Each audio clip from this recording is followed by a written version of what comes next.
Hello everyone, it's Jennifer, and today I'm back to finally record another video for you guys. I know it's been a little while. The reason why I haven't posted in a while is actually because I have been trying to master creating Sims custom content from scratch. So basically creating my own meshes and things like that, really just for clothing. So really, that's what I've been working on, and I wanted to do a full in-depth tutorial. Basically, personally, I have watched multiple different tutorials, and all of them were helpful in some way, but many of them, some of them I found that they just weren't as helpful as they maybe could have been, or maybe there was certain pertinent information that was left out. And what I wanted to do is basically put together my ideal tutorial, just to help anybody who is interested in trying to create custom content from scratch. I know that there are actually not that many videos that go into full detail for people who have no idea about anything having to do with Blender or, Sims 4 Studio or any of that. So what I want to go ahead and do is a full tutorial from start to finish. I want to take you from Marvelous Designer, through Blender 2.70, Blender 2.79, even Blender 2.78. I want to show you how to do the texture. This may not be the best tutorial. I'm not claiming it to be the best, but this tutorial, just to put a few things out there, this tutorial is for people who have no idea about Blender whatsoever, no idea about Paint.net, no idea about GIMP, no idea about Marvelous Designer, Sims 4 Studio, or any of the above. This tutorial is for beginners, literally beginners, not beginners who have some inkling of an idea about what Blender is or how you use it or even how you move around in Blender. Nothing. Of course, anyone who is needing help who does have some idea about Blender can definitely look at this tutorial and hopefully gain something from it. But if you have absolutely no knowledge of where to start, this is definitely the tutorial for you. I really want to make this because I didn't see very many tutorials online, video tutorials really, or any tutorials that were written out of people who were starting from ground zero, literally just nothing, no idea what they were doing whatsoever. All the tutorials that I either read or saw were like, this tutorial assumes you have some sort of knowledge of Blender, and this is not that. So I really do hope that this is helpful for you guys, anyone who is interested in watching this video, and hopefully you do learn something in the process.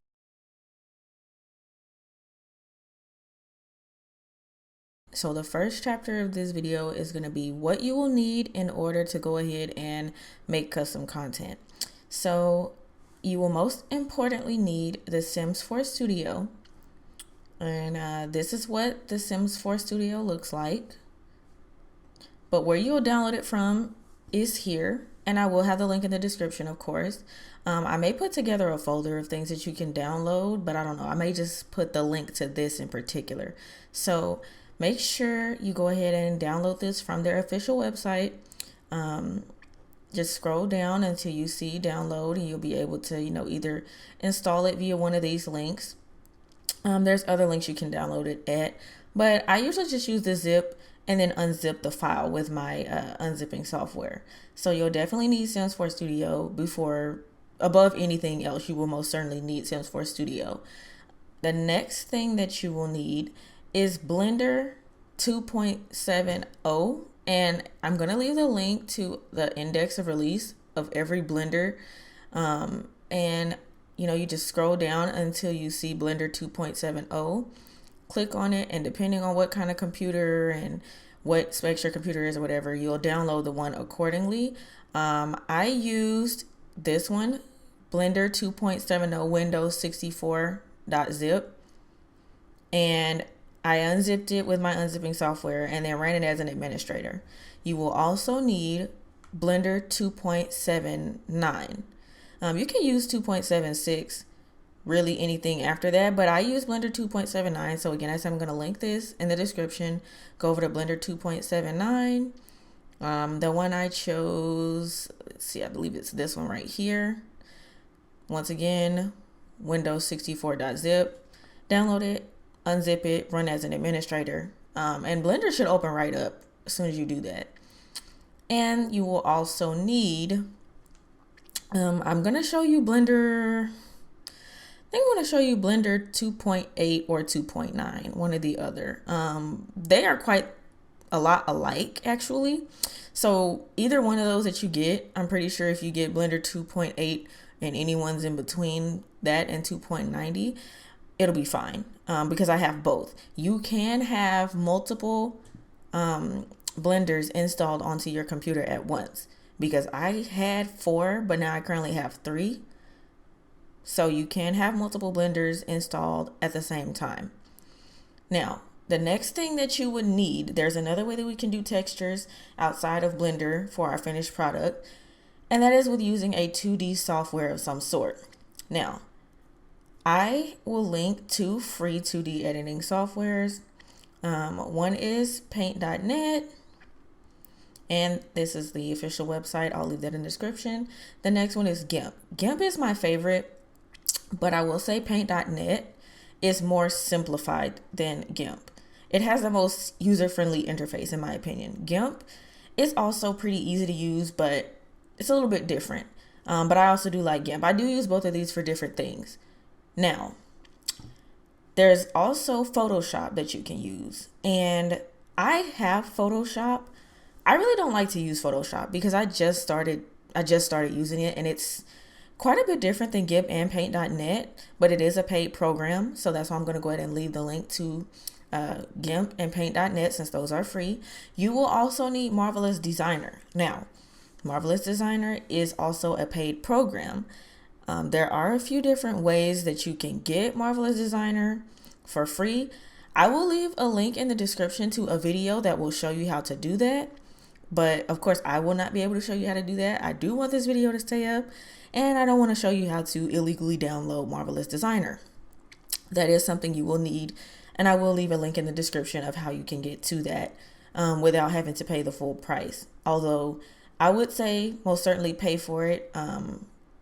If it is a program that you're going to be using long term, I would say go ahead and then pay for it, because I'm pretty sure the creators would like to receive, money for whatever they created, their work on, making this program. So anyways, moving past that, those are the things that you will most certainly need. Now, whenever you download GIMP and paint.net, I think paint.net comes with a DDS plugin. I know GIMP, you'll have to download one, and I can also leave a link in the description to the GIMP DDS plugin download and how to download that. But I don't even think we're going to be needing to use a DDS in this particular tutorial. We might, but honestly, probably not. So, moving on. That is basically the end of the list of things that you have to have in order to, create custom content from scratch. Okay, so we're going to start out in Marvelous Designer. Now, the first thing we want to do is go ahead and make our piece of clothing. Now, I think for you today, I'm going to go ahead and just make a simple shirt. I would make a dress for this video, but actually I'll just probably do another tutorial. I was supposed to have this tutorial out a long time ago, but like I said, I had to get comfortable with making things myself from scratch without, having to look at a tutorial myself. And I had to get a new computer because the one that I had was not going to be able to support everything that I needed to do. Now, with Marvelous Designer, I will say it is a really good program for creating three-dimensional, computer generated clothing and things like that. But I will say you need a strong enough, computer, a strong enough, I don't know if it's a CPU or GPU, but you need a strong enough powered computer or processor in your computer or laptop in order for this program to run properly. I will say that most certainly. Now, let's go ahead and get started. So, as you can see, we are on a blank plane. Now, in Marvelous Designer, there is a 3D window, which is on this side, as you see my mouse here. And there is a 2D window, which is here, where you see the mouse now. Now, there's so many different things you can do between the two of these, but the first thing we need to do is get a sim or an avatar over here and over here so that we can actually put clothing on it. So how we will do that, we will go to File, and then you will go to add. Then you go to avatar, and you will pick which avatar you would like to use. Now, I will leave a link in the description, or I think I'll just leave a folder to the different avatars. But these are the basic EA avatars. You have child, female, and male. We're going to be making a female's shirt today. So you're going to double click, it's going to load up, and here you go. Now you see we have what I usually call a prototype sim here, and we're going to put some clothes on it in this window. This is that same sim on a two-dimensional flat surface. So how do we start? Well, we can't just go all willy-nilly like this. What we need to do up here on this part, follow my mouse, make sure, I try to make my mouse bigger so you can see it. You're going to click on this tool here. This is called the polygon tool. What can we do with the polygon tool? We can make kind of freehand different, clothing designs and patterns and things like that. We're going to start with something simple. So we're going to zoom in. Now, before I get started with that, I guess I should just tell you how you can move around in this program, because I'm going to do a very in-depth section of how to move around in Blender. Now, when you first start actually in Marvelous Designer, the middle part of your scrolly mouse will be backwards. So what I mean by that is, if I just set it back to the way that it was,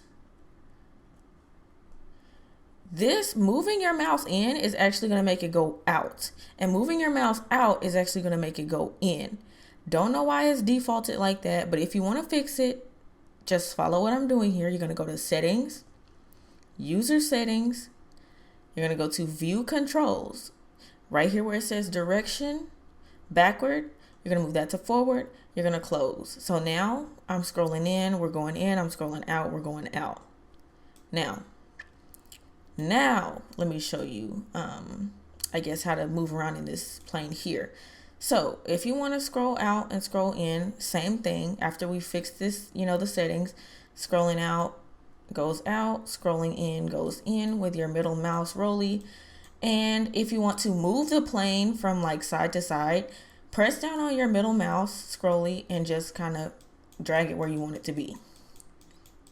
Now, in the three-dimensional plane, same thing. Scroll, the little scrolly part rather, you're going to press that down and move around the plane. Now, if you want to rotate, you're going to hold down your right mouse button, hold it down, rotate however you want to rotate. Simple like that.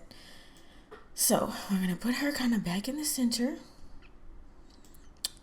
And now that you know how to move around, I guess I should get started with the polygon tool. So click on this tool here. That is a polygon tool that is going to allow us to draw directly on this two-dimensional surface by way of points. As you see this little pointy thing, this little black pointy thing on top of my polygon tool, that is where points will be connected and where points will pop up when we press down. So with your left click, you're just going to press where you want a point. And since we're just making a simple shirt, I guess we can go ahead and do like this, this, and I'm just pressing with my left mouse button, this.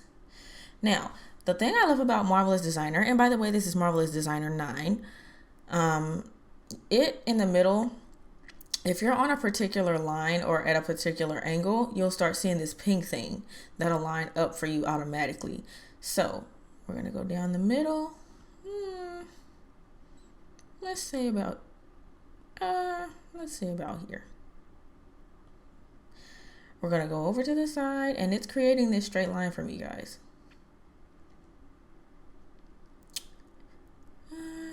And then we're going to close that. So that's what we have. And I'm just kind of going off the top of my head. I know sometimes people say look for inspiration, but honestly, we're just trying to get you familiarized with making anything.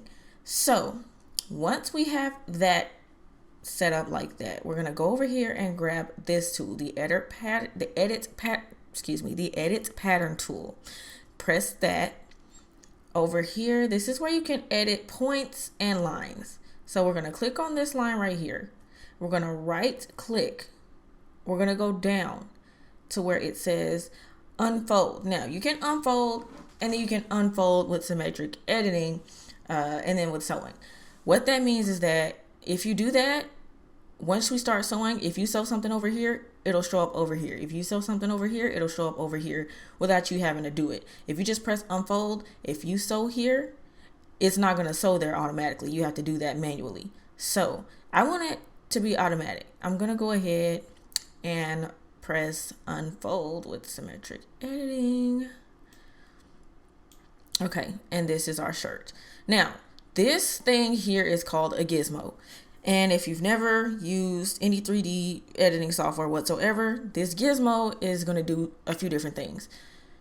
It has a way you can turn it horizontally. It has a way that you can turn it vertically. And then it has a way that you can turn it around like that. That's what that does. Now, this also has arrows. Say I want to bring it towards me. I'm going to kind of get where that blue arrow is, where I see it kind of highlight, and drag it, left clicking. If I want it to go closer to my Sim's body, I'm going to get this red arrow and do that. Drag it with my left mouse. If I want it to go up some, I'm going to get that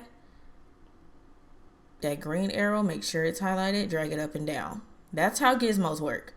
Now let's rotate this and see what the damage is that we've done. Let's try to fix it to where it's right again. That's good enough. So we're going to push it back a little. Now, of course, shirts need a back.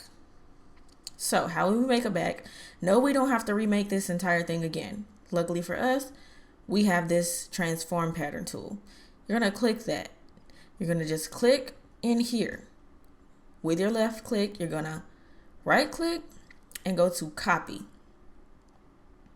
Now you can paste over here or over here, but I usually paste over here right next to it. You're going to push paste and you will see your pattern. You can line it up and there you go. It appears in the 3-dimensional window. Now we're going to, of course, we want to move this behind her. So just as I showed you earlier with how to move the screen, not like that. We're going to go ahead and take this gizmo and put it behind her. Now, I'm pretty sure you're going to notice one thing in this 3-dimensional area. Why is this dark close to her body, but this dark facing away from her? That's because the normals have not been flipped. Basically, the normal is, I think, what's the inside of the shirt. And so we wouldn't want her running around like that in the game because that would look absolutely insane. We're going to click on it with our our left click on our mouse. Then we're going to right click and click flip normal, or you can click flip horizontally. They do the same thing. I usually just press flip normal, and there. Now it's white on that side and it's dark on the other side. So you're going to go ahead and I guess we can move this closer to her. Now, how do we sew? If you have Marvelous Designer 9, and I'm hoping that you do. Let me go back. And real quick, everyone, just here is a pro tip. If you want to go back and you just messed up on something, so say I got this shirt, I put it way up here and I can't get it right. It just won't. I can't get it. What you're going to press is Control and Z. Control and Z on your keyboard, that'll put it back, basically undo the last thing you just did. That's exactly what Control C is for. It undoes the last thing that you just did. And then if you keep pressing it, it'll keep going back. So let's put that closer. Now, back to what I was saying about the sewing. We can sew 2 different ways in this lovely, wonderful program.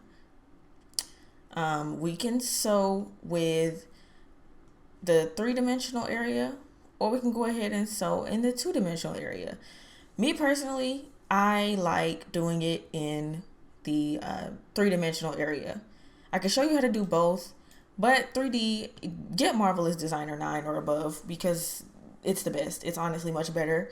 If you get 7 or below, I don't know if 8 has it. I'm not quite sure. I don't want to lie to you, but I don't know about 8. But if you get 7 or below, I know it doesn't have where you can sew over here.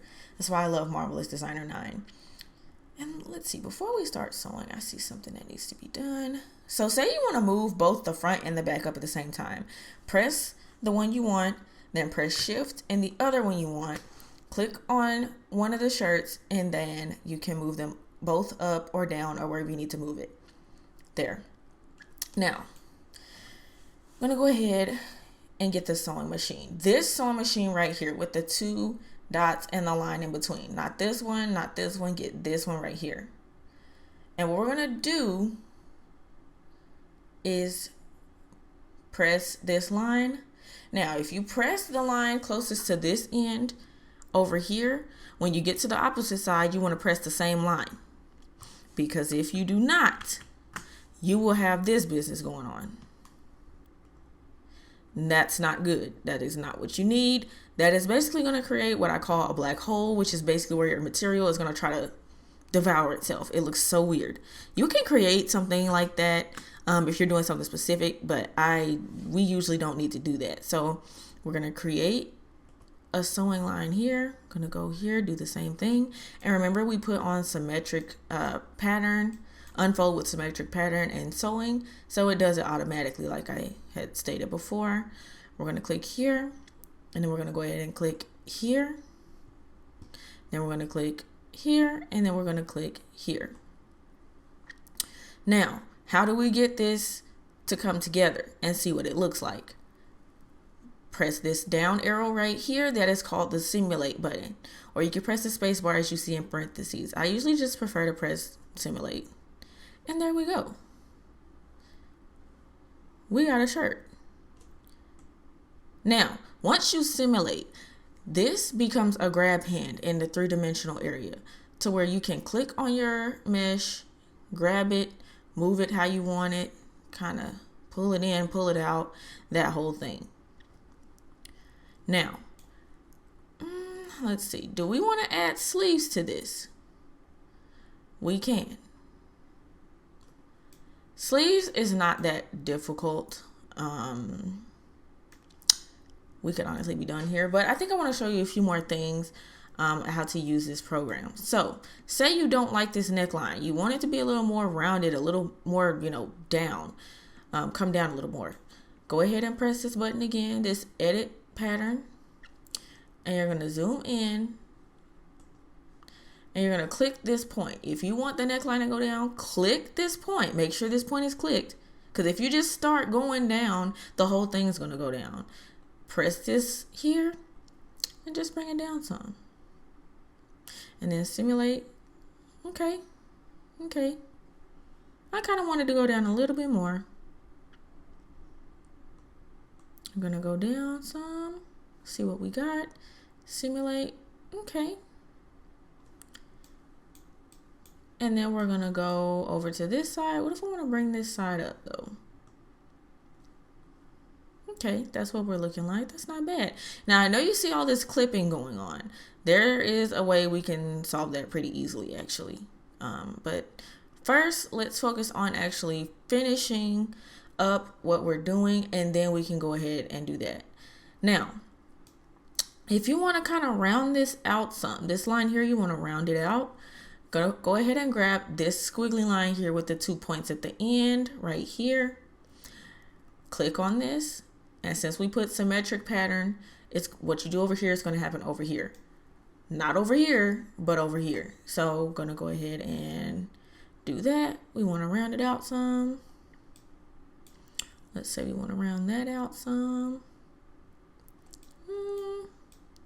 Let's say we want to kind of do that. And you want to do that. Let's say we just want to, we want to go ahead with that. Let's go ahead and change it up over here too. Click on this.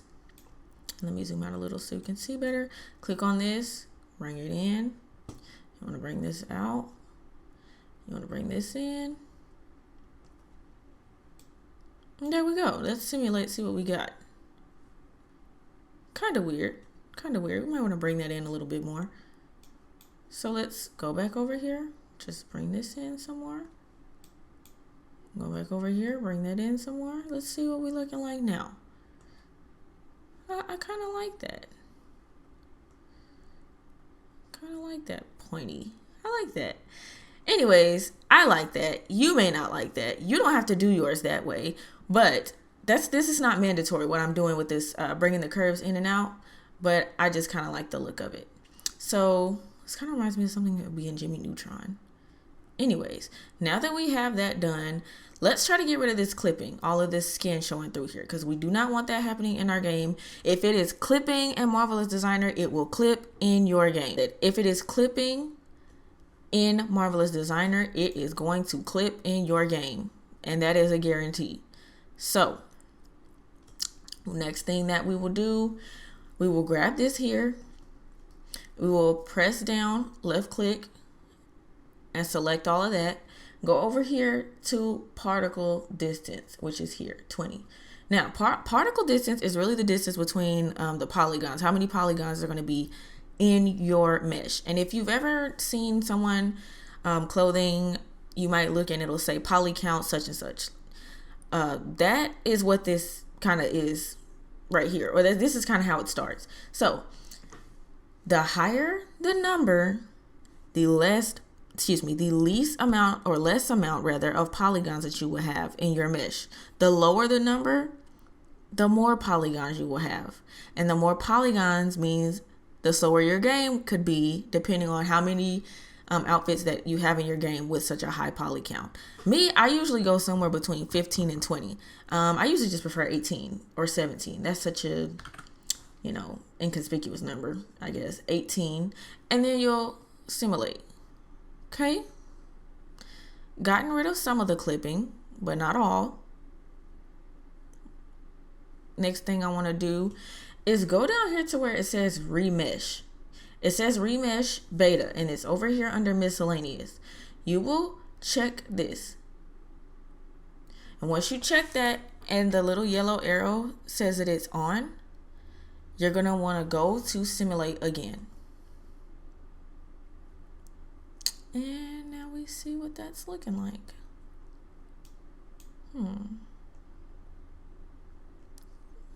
Yeah, might want to fix that up a little bit.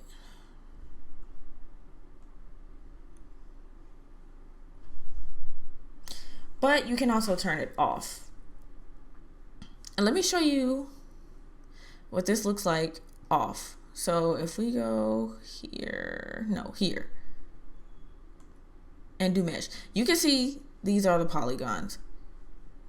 So this is what this is here. These are the polygons here. If we turn on remesh, you see they actually become squares. It becomes squares. And then if you simulate, you'll start seeing this. I actually am liking it better without that though. So either way in the game, it's fine. I've done it with, the squares with remesh on and off. Either way is fine. There's no perfect way to do it. There's no right or wrong way. It's all about the look and the feel for you. So we're going to go ahead and turn off the remesh for me. We're going to do that. And we're going to go back over here and do that. Now, let's kind of grab some of this out. We might lower the particle distance again, see where that gets us. Because we're only at 18. And I'm not liking this clipping.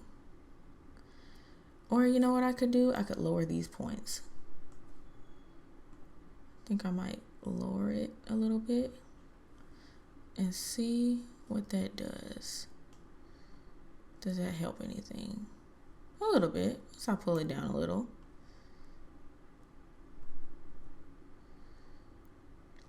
Okay, so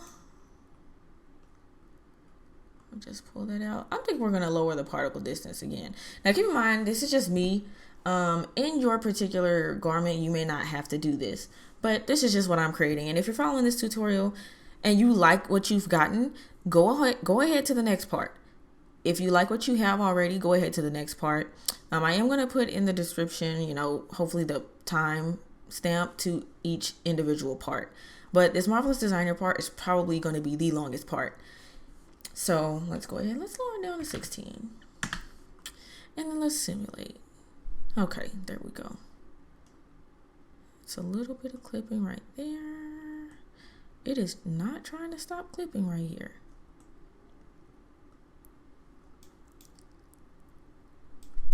And I think I know why.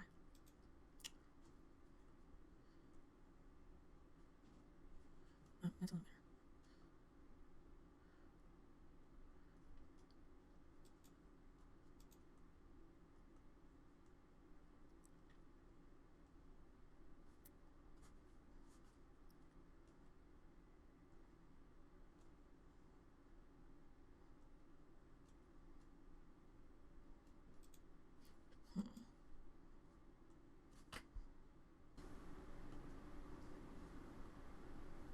There we go. Okay, so what I just did there was deleted that point. Let me go back, Control Z, and Control Z again, so I can show you exactly what I did. So I have this here, and I pressed this particular point, and I just pressed delete on my keyboard. And then I went ahead and pressed simulate. And now we have a little bit of a looser fit, but there's no clipping. There's no clipping anymore. And I like no clipping. So now that we have that done, I believe this is going to be the end of the Marvelous Designer portion of this tutorial. Basically, the next part that we have to do, since we're done, and let's just check one more thing actually. Let's go to remesh again and see what we have. Okay, there we go. I like that.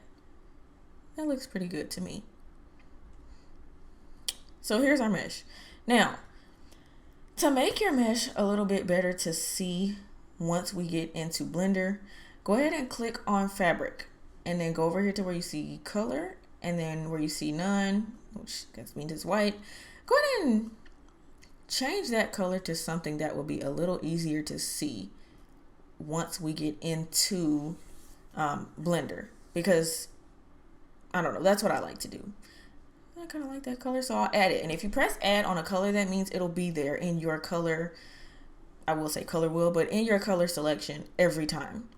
So, because I made this one the other day, you can also turn your avatar brown. So if you press OK to that and you click on her chest, you click on her chest, you go over here to color and this brown, and you press OK.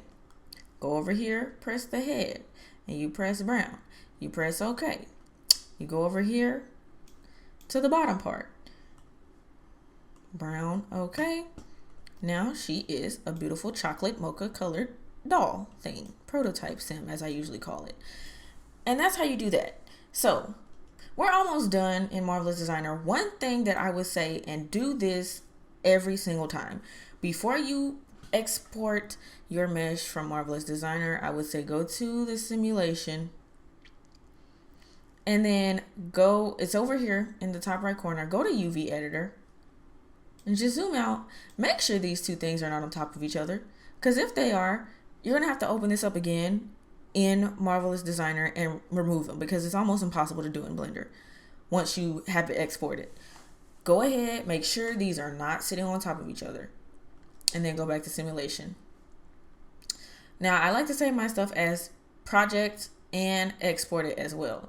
Don't laugh at the names of the stuff in my folder, okay? Because I also make things for adult sims, if you will. So let me go ahead and push save project and then just name it whatever you want. Let's go ahead and name this. Let's just name it Johnny Shirt. Johnny Shirt, because that's my name. Save. We're not done. We have to go and export it so that it will show up in Blender. We're going to go to export OBJ. OBJ stands for object, which is what you want in Blender. And this is actually some of my stuff when I was following other tutorials and then stuff I've just been making. So we're gonna go ahead and save it or export it as Johnny shirt. Okay, we're gonna push save. Now, this is very important for when you upload this, or excuse me, when you open this in Blender. When you're in this screen, push select all patterns, make sure that's checked. Uncheck select all avatars, single object, unweld. You can also do weld. I don't see what the difference is, but I do unweld. Do thin, do unified UV coordinates, include internal shape. Make sure you're in meters, because if you're in millimeters, which is the default, you will open it up in Blender and it will be 50 times larger than your sim. I don't know what for. Make sure you're in meters. And save with absolute texture image file path. Go ahead and press OK. So guys, we have finished up the part of this tutorial for Marvelous Designer. We have made a very simple little cute springy shirt here. And next thing we're going to go ahead and do is begin in Blender, and I'll show you where to go from there.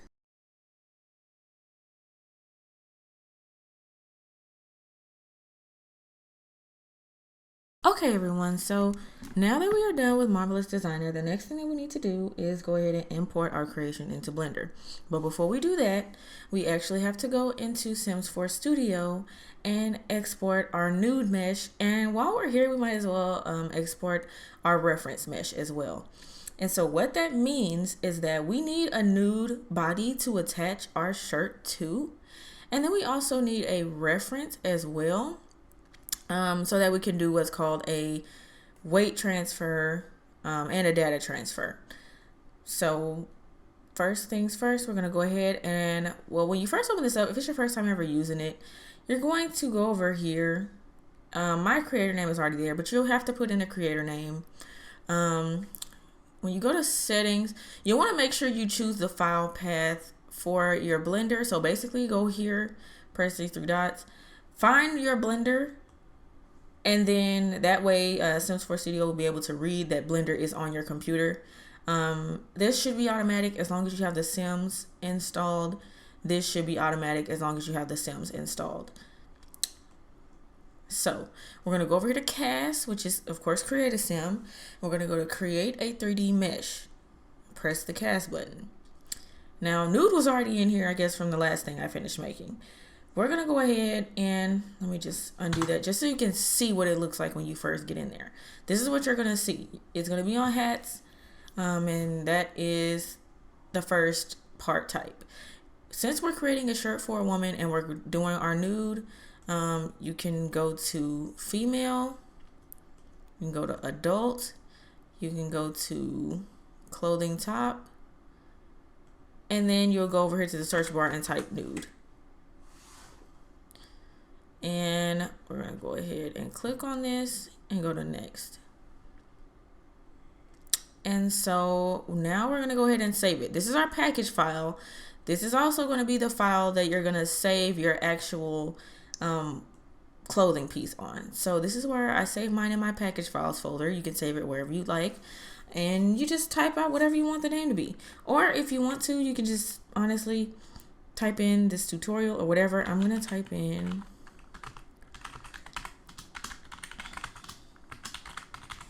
that because that's what we called it in Marvelous Designer. I'm going to save it.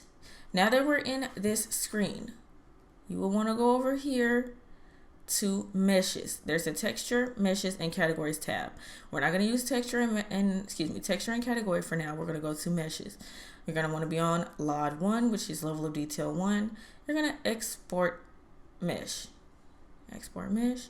Go over to wherever you want to export your Blender files to and export it as whatever you want. And I think I want to export it as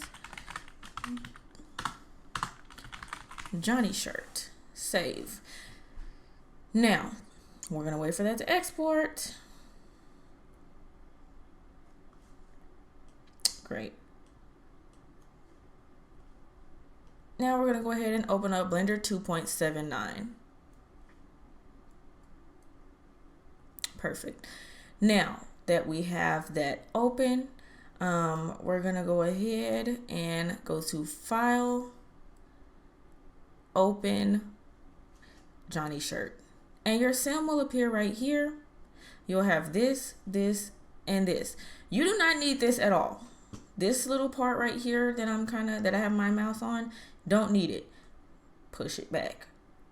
Or if you press N, it'll disappear. Now that we have that there, I'm going to go back and we're going to also export a reference shirt. And then I'm going to show you how to move in Blender. Because that is very, very important that you know how to move in Blender. This will be its own little chapter by itself, how to move in Blender. So we're going to go ahead and go back into Sims 4 Studio, File, Main Menu, back into Cast, take Nude out of there. Now that we're in Sims 4 Studio, go back to Marvelous Designer, or if you just remember your top, look at this top. Look at this top, and what we want to do is get something. Doesn't have to be the same color, but we need to go get something in Sims 4 Studio that is remotely the same. Now this might even be a good thing to start with, but we're going to see if we can get even a little bit closer. This one could even be used. You don't have to be, it doesn't have to be perfect. Honestly, I think we're probably just going to use one of these tank tops here. I like to get kind of bland colors, so probably going to get brown or gray. I think we're going to get gray. You know what? I kind of want the brown. Doesn't matter the color. Don't be like me, guys. The color does not matter. So just press it. Next. Wherever you saved your package file at before, I save all my package files in the same folder. I recently deleted a lot of them. So just save this as reference. See if we can spell here. Reference, yep. Now you can delete that. It does not matter. Oh, I must have pressed both of them. That's fine. So if I press both of them, we don't need two swatches. We just need one. Remove the other one. We just need one. You can delete the package file. The package file that we just did, you can delete it. You do not need it. This right here is the file that you're going to need, the blend file. Make sure you're on LODS 0. Again, you're going to press Export Mesh. You're going to go ahead and go to wherever you export your references to, or export your Blender files, and just name it. Same thing, reference. Save that. Now that we have done that, we're going to go ahead and go to Blender. Now, this is the part where I will show you how to move in Blender before we add our mesh, our reference, or do anything else. I want to show you how to move around in Blender, because if you are new to Blender, the controls are not necessarily the same as other programs.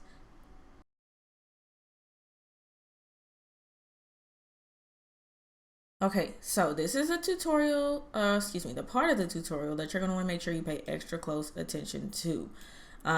I won't really go over this part again, so if you do get messed up or stuck on how to move or do something, maneuver around in the program, I do suggest that you come back to this part that I will have timestamped so that you will know exactly where to go to, see how to move in this program. But this is what we're going to start off with. We're going to start off with this avatar looking just like this in the middle of the screen. Now, if we want to zoom in, that's the same as any other program. Use your middle scrolly, zoom in, zoom out. That's simple.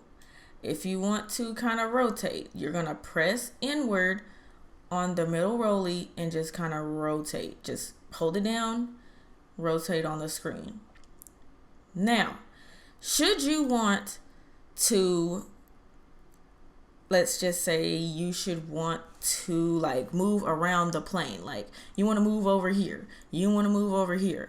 Press down shift, and then with your middle scrolly, press it down at the same time. So you're going to hold down shift, press down your middle scrolly, and move around. Now, say you really just get all out of whack. You're all crazy. You're out of whack. Press 1, and then you can kind of middle scrolly and shift. So press 1, this is 2, unless I'm just pressing the numbers on the keyboard. This is 3, this is 4, 5, 6, 7, 8, 9, 1. So again, just to recap, 1, straight away. This is just a straight shot of the avatar. 2, we're kind of tilted down a little bit. 3, we're right, a perfect side view. 4, kind of side and front view. 5, we're backed away, still at the side and the front. 6, zoomed out side view. 7, overhead view. 8, overhead behind. 9, overhead front. 1, we're back at the front. So that's the numbers that you can press over here. That will have absolutely no effect in a 2-dimensional plane. Now, the first thing you want to do when you get into Blender, click on this, click on your mesh, and to get this part to activate, to get into edit mode, or where you can control or maneuver the 2D plane, or play with things over there, press tab on your keyboard. Or if you don't want to press tab on your keyboard, go next to whatever mesh that you are on and press this upside down triangle with the 3 points marked. It'll do the same thing. I have gotten comfortable with pressing the tab button. Now you'll notice when we first start out, for whatever reason, what we have highlighted here is not highlighted here. We want it to be where it's highlighted everywhere. You're going to press this cube at the bottom with the arrow and 2 points on the side. Keep UV and edit mode mesh selection in sync. That means exactly what you think it means. So now, and you might be wondering, how did she just select everything? I pressed letter A. So when you press A and you are in edit mode, and you even see over here in edit mode, it will change. We are in edit mode right now.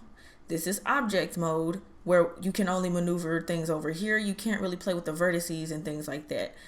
Go back to, and you can also go into edit mode this way too. So you can go into edit mode by pressing Shift on your keyboard. You can go into edit mode by pressing this. You can go into edit mode by pressing this. There's 3 different ways you can get in edit mode. The quickest one for me, pressing tab on the keyboard. Whatever works for you, that's whatever works for you. So there's 3 different ways to do that. Now, like I said, to select everything, we press A. Let's say I don't really feel like selecting everything. I just want the arms. Press B. With your left click, press and drag what you want. And as you can now see, let's move this over a little bit. There. Let's kind of move this over. I want you guys to have a better view.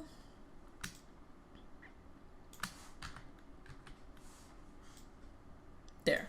So, back to what I was doing. We're going to press B, and that's going to bring that up. Left click, drag. It'll get all of that. Perfect, right? Say I want to deselect, press A again. Say I'm kind of trying to select a very specific part. I just want to select this part. You can either press B and just select that part, or you can press C and it'll get even more precise. Now, if you're pressing C to select, if you're using the scrolly button, scrolling out will make this bigger, scrolling in will make it smaller. Pressing your right click will get rid of it. So if you press your right click on anything, it'll stop it. I'm in B, I want to click and drag, I want to press right click to get rid of it. Now, right click can also move vertices. So you're right clicked and you're dragging and you move the vertices. Do we really want to do that? No. So what am I going to do? Right click again, that'll put it back. Press A, that'll deselect. Now, let's say that we want to make something bigger or smaller. Not that we want to make these bigger or smaller, because we do not right now, but just say once we get to your clothing, you're going to see what I mean. We will need to do that. So like we did earlier, press B, click and drag. We selected the arms. I want the arms to be smaller. Guess what I'm going to press? I'm going to press S for scale. You will see that arrow pop up where my mouse cursor is, and you can either drag it out or you can, bring it in. You can flip it upside down and drag it in and out and make it bigger. Do we want to do any of that right now? Absolutely not. What are we going to do? We're going to press the right click button to put it back. Now, say that I'm trying to resize. I've pressed S. Oh my goodness. Everything is overlapping. I've messed up. you can press Control Z. That will undo what you just did. But say you want to redo that. Press Control Shift and Z. That'll put it back what you just undid. So let's Control Z that again. Control Z is to undo whatever you just did. Control Shift Z is to redo whatever you just undid. So let's say that I want to size something, but only on the x-axis, which is going across. The x-axis is going across this plane here. I want to size it to where it'll get wider. I'm going to press S and I'm going to press X. That is going to do that. And we right click to get rid of that, stop what we just did. Say that I want this to get bigger on the y-axis. That is going up and down, up and down. So following these lines, we're going to press S, Y. That is going to make it longer on the y-axis. And of course, to undo that, we're going to go ahead and right click. That'll put it back. Now, to grab something, guess what we're going to press to move it outside of the box, or just move it around however we want? We're going to press G. G is going to be like this. Moving it around, all we did was press G. To put it back, right click. Say you want to move something, but you want to be very, very precise and only move it a little bit on the y-axis. You're going to press G and X. That'll only move it on the y-axis. Press right click to go back. Say you want to only move it on the y-axis, GY. And that'll only move it on the y-axis. Press right click to go back. Now that we have done that, I have showed you basically how to select all, how to select parts with B, how to select some with C and kind of draw it in like that, how to scale, how to go on the x-axis and the y-axis. That is basically it. Let's just say you want to zoom in and out. That's just your middle scrolly. If you want to do like that, what I'm doing, I'm just pressing in the middle scrolly, moving around the plane, moving around like that, or moving the plane around rather.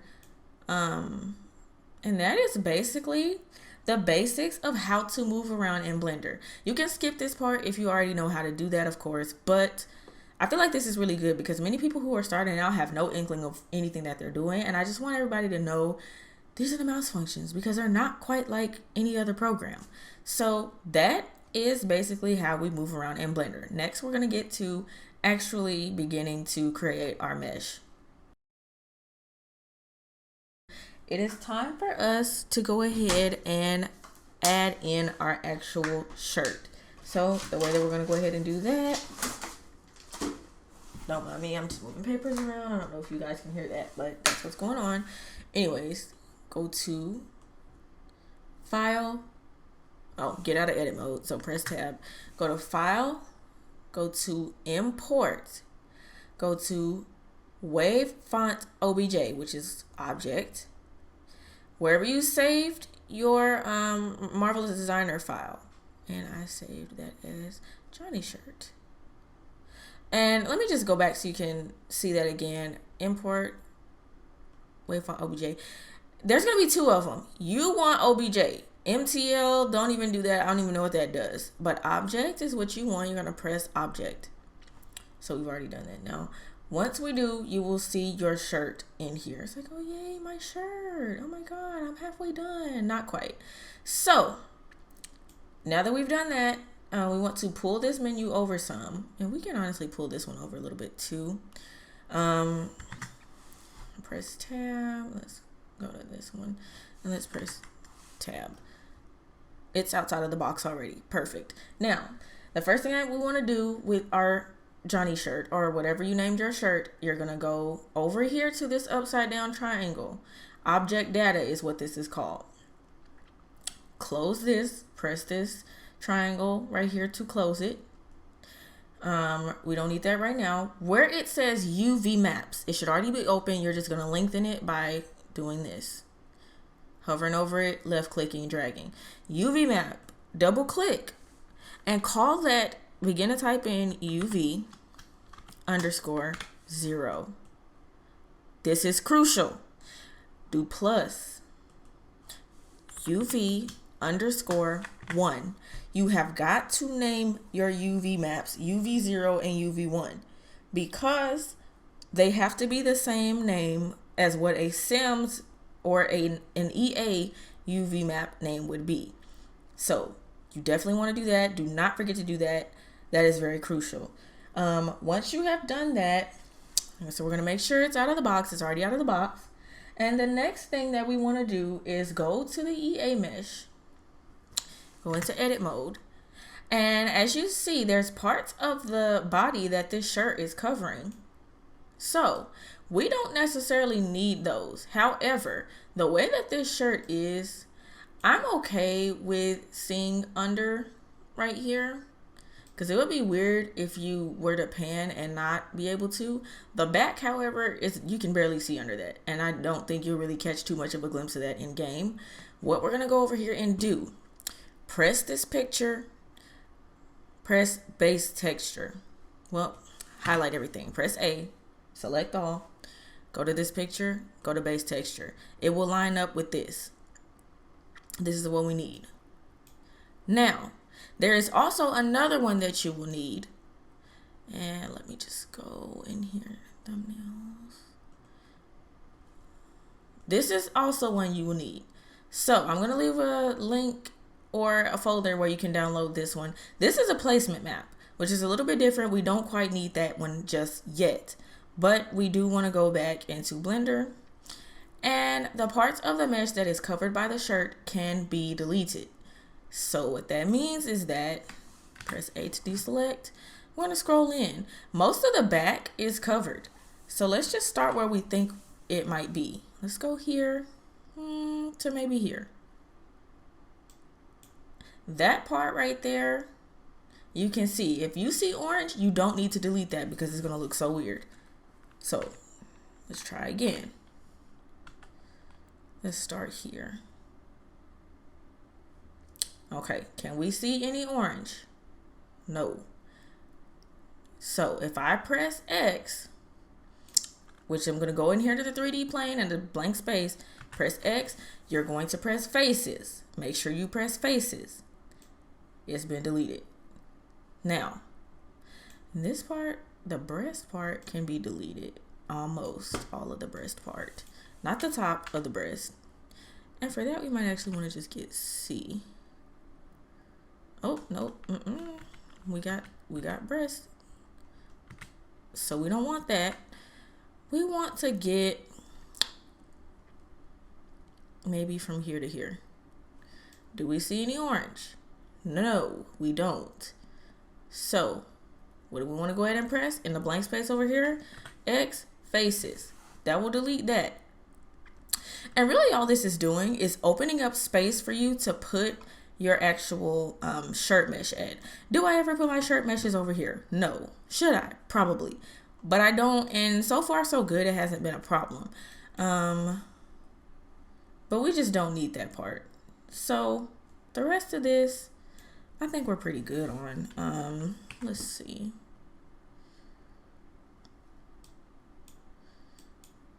Let's see, are we seeing any of that? Yeah, we do. We see some orange. So, nope. We're going to say forget about it. That is good to go. Now, what we want to do next, now that that is deleted, we want to go ahead and join. We want to join our EA mesh and our shirt mesh. And the way that we're going to do that, we're going to go ahead over here to our tutorial mesh. Click it. Press down shift on your keyboard and click on your studio mesh. And we're going to go over here in the blank space and press Control J, and it went together. And now you can really rename that Johnny shirt. So that's basically what it is now. But before we do that, let's press Control Z, Control Z again. I'm going to save it just in case, because the thing about Blender is you can mess up sometimes in Blender and not know exactly where you messed up. But what's good is if you have multiple save files, then that way you know where you messed up. You can go back. So we're going to put Johnny shirt, and the way that I usually save this first one, I usually don't even save it after this point. I save it after the next point. But go ahead and put Johnny shirt and save it as something that you can remember what you did on this one. So when you open it, you're not confused as to, oh my God, what place was I at when I did this? What we just did was EA mesh deleted. So I usually, if I did, I would save it as EA mesh deleted. And then save. There. Now, as I said, click on your tutorial shirt, then press down shift, and then click on the EA mesh or Studio Mesh 1 and Control J in the blank space. And then you can rename whatever you want to. It doesn't matter what you name it. Names don't really matter. I forgot it was capitalized. Johnny shirt. There. Now, this next part is where we will want to go into tab. We'll press tab. We're going to move this over here, but we want to get rid of this base texture. So we're going to select all. We're going to press this X. We're going to go to open. Wherever you saved that template that I just pulled up, pull that up. It is very important. Now, we can place things for our shirt. We can place it here, here. Here is also a place where you can put shirt meshes at. As you can see, this is for top. All this green is for top. So anything having to do with the top can be put there. Let's deselect. If it's the face, it goes here. We don't need to do anything with the face right now, so we're good on that. Hair, bracelet, glasses, hat, all of that. We don't need any of that. Bottom, make sure when you're putting your mesh, placing your mesh, you don't put it in bottom and shoes, because if you do, when your character puts on bottom and shoes in the game, it's going to conflict and look really weird. I don't know if you've ever seen in a game where you'll download some CC, and for some odd reason, when you go to put on that person's that you downloaded, you go to put on their pants, and then you go to put on some shoes, and you notice the shoes will start turning the color of the pants. If you've seen anything like that, that may be the case. Not always, but that may be the case that person may have accidentally, or I don't know, purposely, whatever they did, put their mesh into a place that it did not belong, and then it begins to clash. It just doesn't look good. So what we're going to go ahead and do is move this into one of the spaces that we can put it in. I usually just like this space. So go ahead, make this small enough. Remember, refer back to that segment I did earlier showing you how to make things bigger or smaller and move around, just in case you have any trouble, because this part I'm not really going to explain that very deeply as I did. But I'm going to go ahead and press S and begin to size that down. I'm going to go ahead and press G and grab it. I think that size is good. Let's go ahead and grab this portion of the shirt and put it here. This is where I usually put my shirt meshes. I'm still in the early stages of learning how to do this. I learn new things every day, but I really want to teach somebody a very, very in-depth tutorial or a very in-depth way to do this. So there. And there we have it. It's in the top space, not conflicting with the EA body, not conflicting with any other spaces on the placement map. We are good to go. And I usually like to save this as UV mapped. So I'm gonna get rid of that part and put UV mapped. Dot blend. Save. Now, the next part that we're gonna wanna do, we have already got our reference. We want to go ahead and append it, not import, not open, append. How we do that is we go to Make sure you're out of edit mode. Make sure you're in object mode. File, append.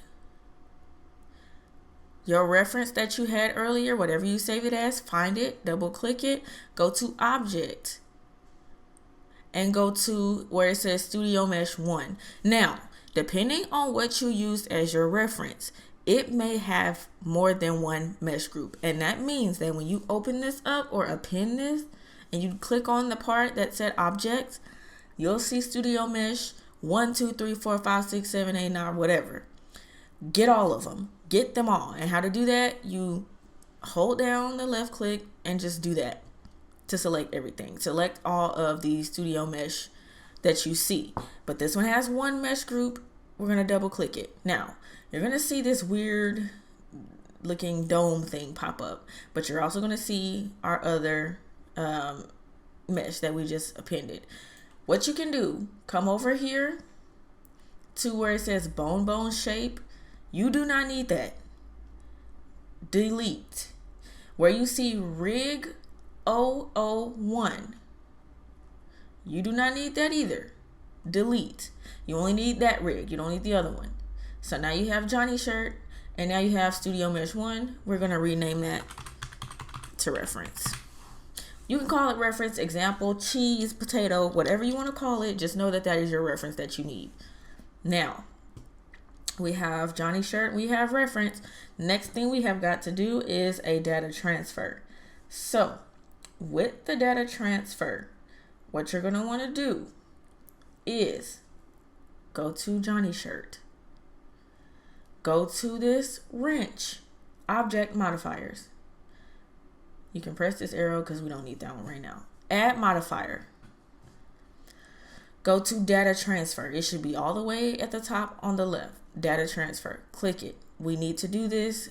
Watch what I'm doing very, very carefully. And I'm going to bring this out because this, you will not believe I was stuck on this part for a week until I realized a silly mistake I was making, why it was not turning out right. Go to face corner data. Face corner data. Click that. In this box with this block, click in that box and choose reference, cheese, potato, example, whatever you named your Sims, your EA shirt that you added as your reference. Go to this box here. Go to nearest face, interpolate it.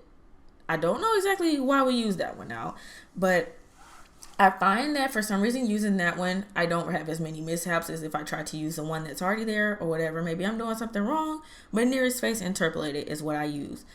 We're going to go to UVs. When you go to UVs, please click UV because I tell you, I was stuck on this for a week because I didn't know I had to click UV. Click UV so that it highlights blue. If it does not highlight blue, you are doing it wrong. Click it right next to it where it says all layers. UV1, by name, UV1. Make sure that this is what you're looking like. All this down here should be automatic. You shouldn't have to touch it whatsoever. You should be fine. Once yours looks like this, you are going to press apply. Now, to make sure that you just have done that correctly, you're going to make sure you're on Johnny shirt. You're going to go over here. You're going to go to get in tab mode. Go ahead and select your mesh. Select your mesh. Go right here under where it said object data. Go to UV1. If it looks like this, you have done it correctly. If you get a little tiny dot in that corner, if you get like the regular UV0 mesh and it's just floating in here somewhere, or yeah, that's not right. This is the way that it should look. Now, once we have done that, I'm gonna go back here, and I like to save now. I like to save as DT for data transfer. And by the end of this, we're probably going to have so many save files, but it's better to save as you go than not save it all. And then you mess up on something and you can't control Z your way out of it. That's that sucks because I've been there before. So, and you just have to start all over. There's nothing you can do about it. Now that we have that portion finished, next we will be moving into Blender 2.70. Now we are in Blender 2.70. And remember I said there can definitely be 2 blenders existing on your computer at once. There can be 10 blenders existing on your computer at once. Blender 2.70 is the blender that Sims 4 Studio is going to recognize. So, the first thing we want to do, don't worry about this scene. Just go to File, Open, and whatever you just saved, wherever you just saved your stuff. So we're gonna go to Blender Files, and it was DT for data transfer. Now you'll know you're in Blender 2.70 because for whatever odd reason, it's like a very ashy gray. I don't like that, but this is what we have to do. So it's a very ashy looking gray. Now we are in Blender 2.70. We're gonna move this back some. We're going to go ahead and open up this tab because you will need it. We don't need anything over here at this point in time. Now, this is very important. What we're going to do now is a weight transfer. To do that, we're going to go ahead and get into weight paint. And it's going to turn this blue. It'll look kind of weird and patchy. That's perfectly fine. If you want it to look different, you can go to solid mode, which is what'll kind of make it more solid. Still weird, but it's solid mode. You can see it a little better. Click on your reference. Make sure you click on your reference first. Then shift click. Then shift click Johnny shirt or whatever the name is. So reference, then your tutorial shirt that you created. And you're going to want to go ahead and this middle part will change. Go down to transfer weights and just press the button. Once that's pressed, you may notice the screen change very, very slightly, but you won't notice anything too different until, let's go over here and click on that, hide it, and go to Johnny shirt. Now the whole thing is blue. And where we're going to go is into vertex groups. And vertex groups is where you'll begin to click on this stuff and you'll see it'll start turning like rainbow colors over here on your mesh. Now the part you're really worried about is your mesh turning these colors, or is it only happening under the mesh? Because if it was only happening under the mesh and you couldn't see it, that would be a problem. But it's on top, that's good. So the breast, you can see it on top. Spine, you can see it on top of there. These are the ones I really like to make sure of. That make sure it's on the top of it, because if it is underneath and all you can, like, you can see all of this, but you can't see any of this because it's underneath there, and then you scroll in and you see, oh wow, it's all under there. That's how you know you have not done it correctly. You probably pressed Johnny shirt, then reference, and then did it. But you need to press reference, Johnny shirt, and then do it. Clavicle. And I just like to check to make sure that these are all correct. You don't have to check every little thing.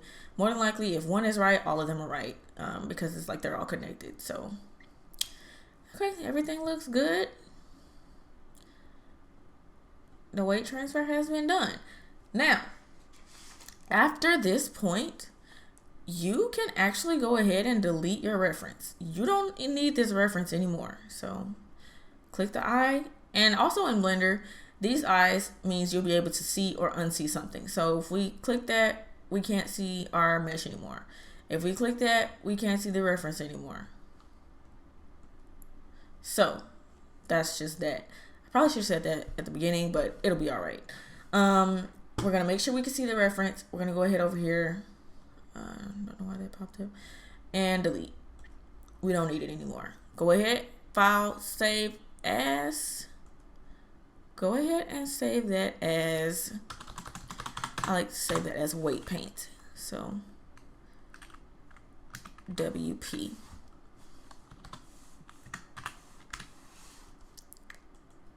WP is what I say that as. Now we can go ahead and get out of Blender 2.70. Get back into Blender 2.79. Go and open up what you just saved, the weight paint. And now we're back. Now we need to do a vertex paint. And you're going to see what that is in just a second. Click on your mesh. Make sure your mesh is clicked. Go over here to the bottom. Go to vertex paint. You will see this is going to turn green without you having to interfere with it at all. Go into this white bar because this is what has your mesh white right now. We don't want it white. We want it green like this. And I believe this has something to do with the way that your shirt would move on the sim in the game. But yeah, we have to do this part. Click in that white part. You can either press this dropper, kind of click somewhere here and get that color, or you can go here, go to hex, and to be specific, you push 00, which is 00, FF00, and then press enter. And there, you will go down here to where it says paint, and you will click set vertex colors, and there your shirt blends in with it perfectly. That is very important as well, because now you have basically finished with the mesh itself. So go ahead, go into object mode, go ahead and save this. Save as VP for vertex paint. Go ahead and go back to your nude. Let's see here, Johnny shirt, and then import mesh. Import, we just saved as VP, vertex paint, and it might take a little while. Don't be hesitate. Don't be upset or confused if it takes a while. That's normal, even if you have a really good computer. It sometimes can take a while. So we're gonna do that because we want to make sure our mesh is looking right. I know it wasn't that long. And it also depends on the poly count. So that doesn't look bad. Now, it's in there and you might say that looks super weird. It's okay. It doesn't have a texture of its own at this point in time, so that's okay. Now, one thing that you may notice is that for some reason, when you turn at certain angles, part of it kind of looks like it might be disappearing. That's because we did not flip the normals. Now, on this particular shirt, that doesn't really matter. But if you have a shirt where there's like a lot going on both sides, you definitely want to flip the normals. I'm going to show you how to flip the normals, but I'm not going to use this mesh with flip normals because I really don't need to. It's just going to make the poly count higher. And I don't necessarily need to have it higher because this shirt is not that important necessarily, but I'm going to show you how to flip the normals. Okay, so now I'm going to show you how to flip the normals or make it so that you can basically see all around the mesh all the time. And if you turn to a certain side, it won't really disappear. Now, we're going to go ahead and go to tab, go ahead and select your mesh. So don't select the arms and the EA body, just select your mesh. There. You're going to go over here in the empty space and press letter P on your keyboard and then press selection. Now, you're going to go here, go into edit mode again, or where you can see the UV.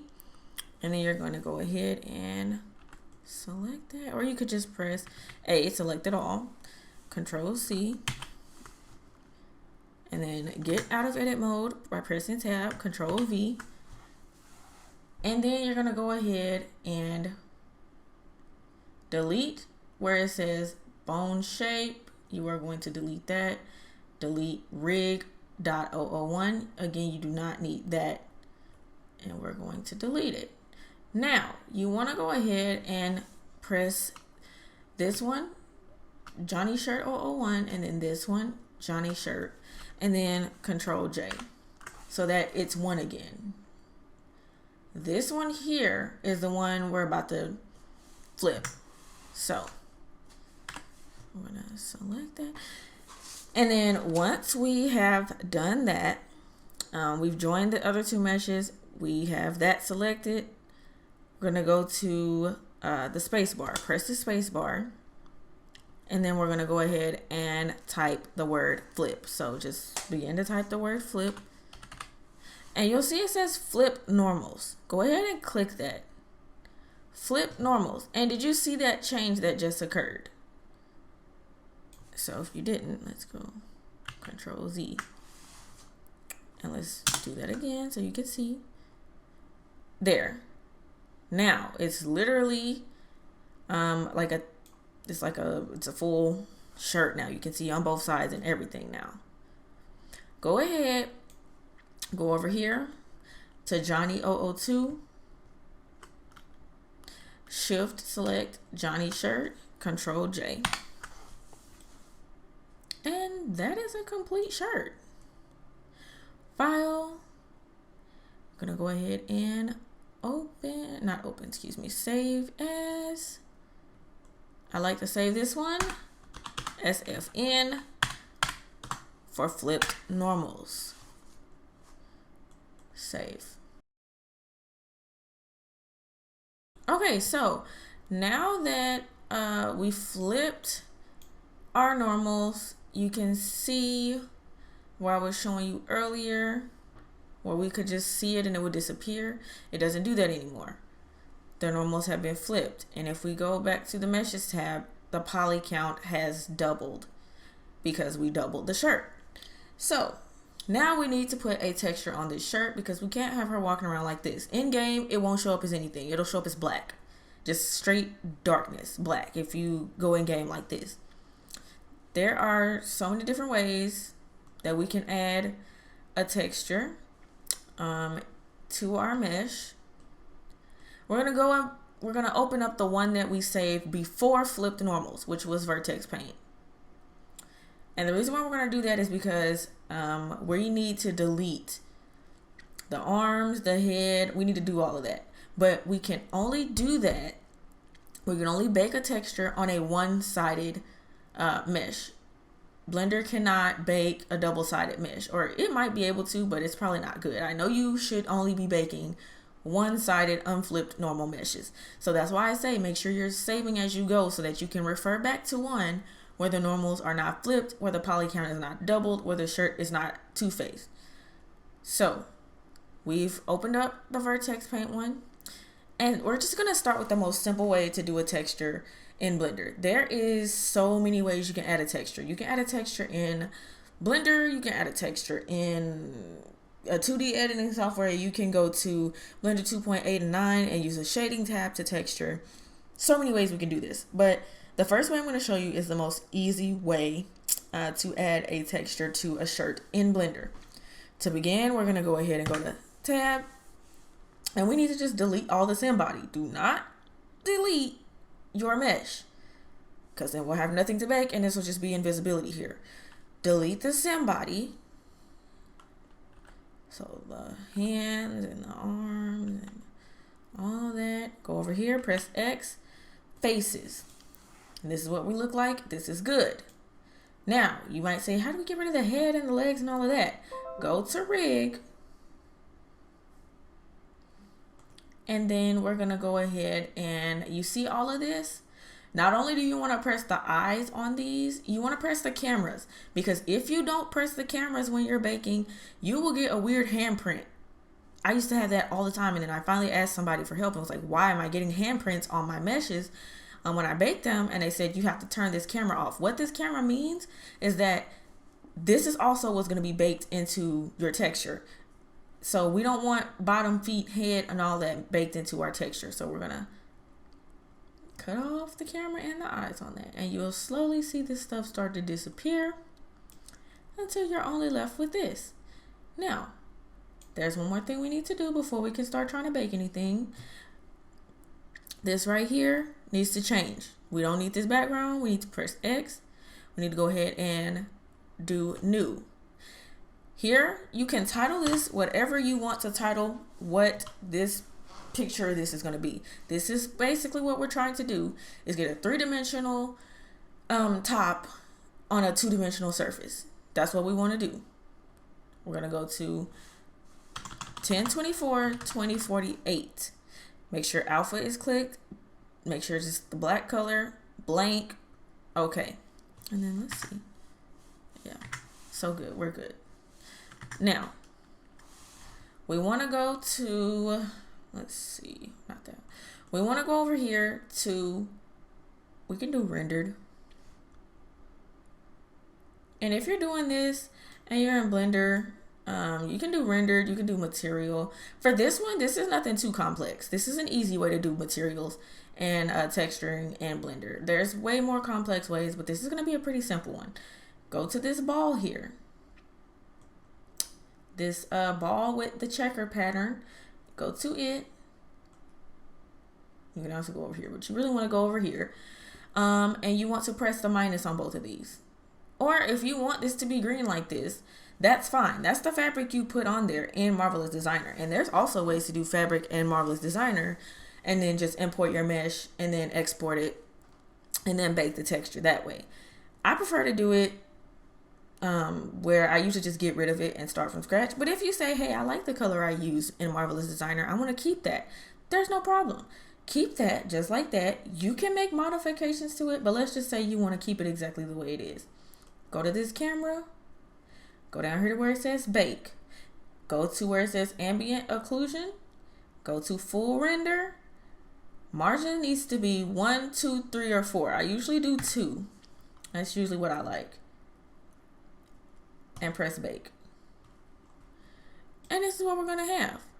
And yes, it looks weird. So you say, why does it look like that? It's probably too light. Let's lower the intensity. See what we can get. Go back over here. There we go. That's looking a little better. So, and sometimes you'll have to go back and forth between rendered. Yeah, so it looks better in rendered mode. You get a clearer vision of what we're supposed to be looking like. Go ahead and image, save as image. Wherever you put your image at. So we're just going to save this as Johnny Shirt 1. And then you're going to go in Salesforce Studio. And you're going to go to diffuse. You're going to go to import. And wherever you just saved that at, let's see, Johnny Shirt, PNG. And if for some reason it wants to act crazy, that's fine. Just exit again. Go back to new. And let's go to, let's just name it again.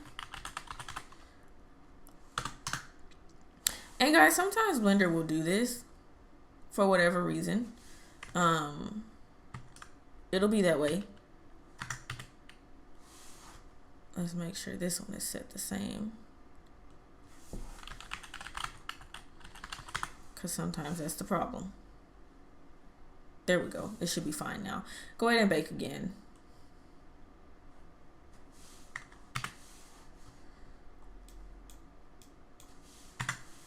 It should be fine now. Save it again as Johnny Shirt PNG. I don't know why. There's a double PNG. Take that out. Save as image. Let's try it again. And let's find it. There we go. So if you get that message that I just had, don't worry. Just make sure whether you're in an edit mode or in object mode that it's the same size and everything over here. And then there you have it.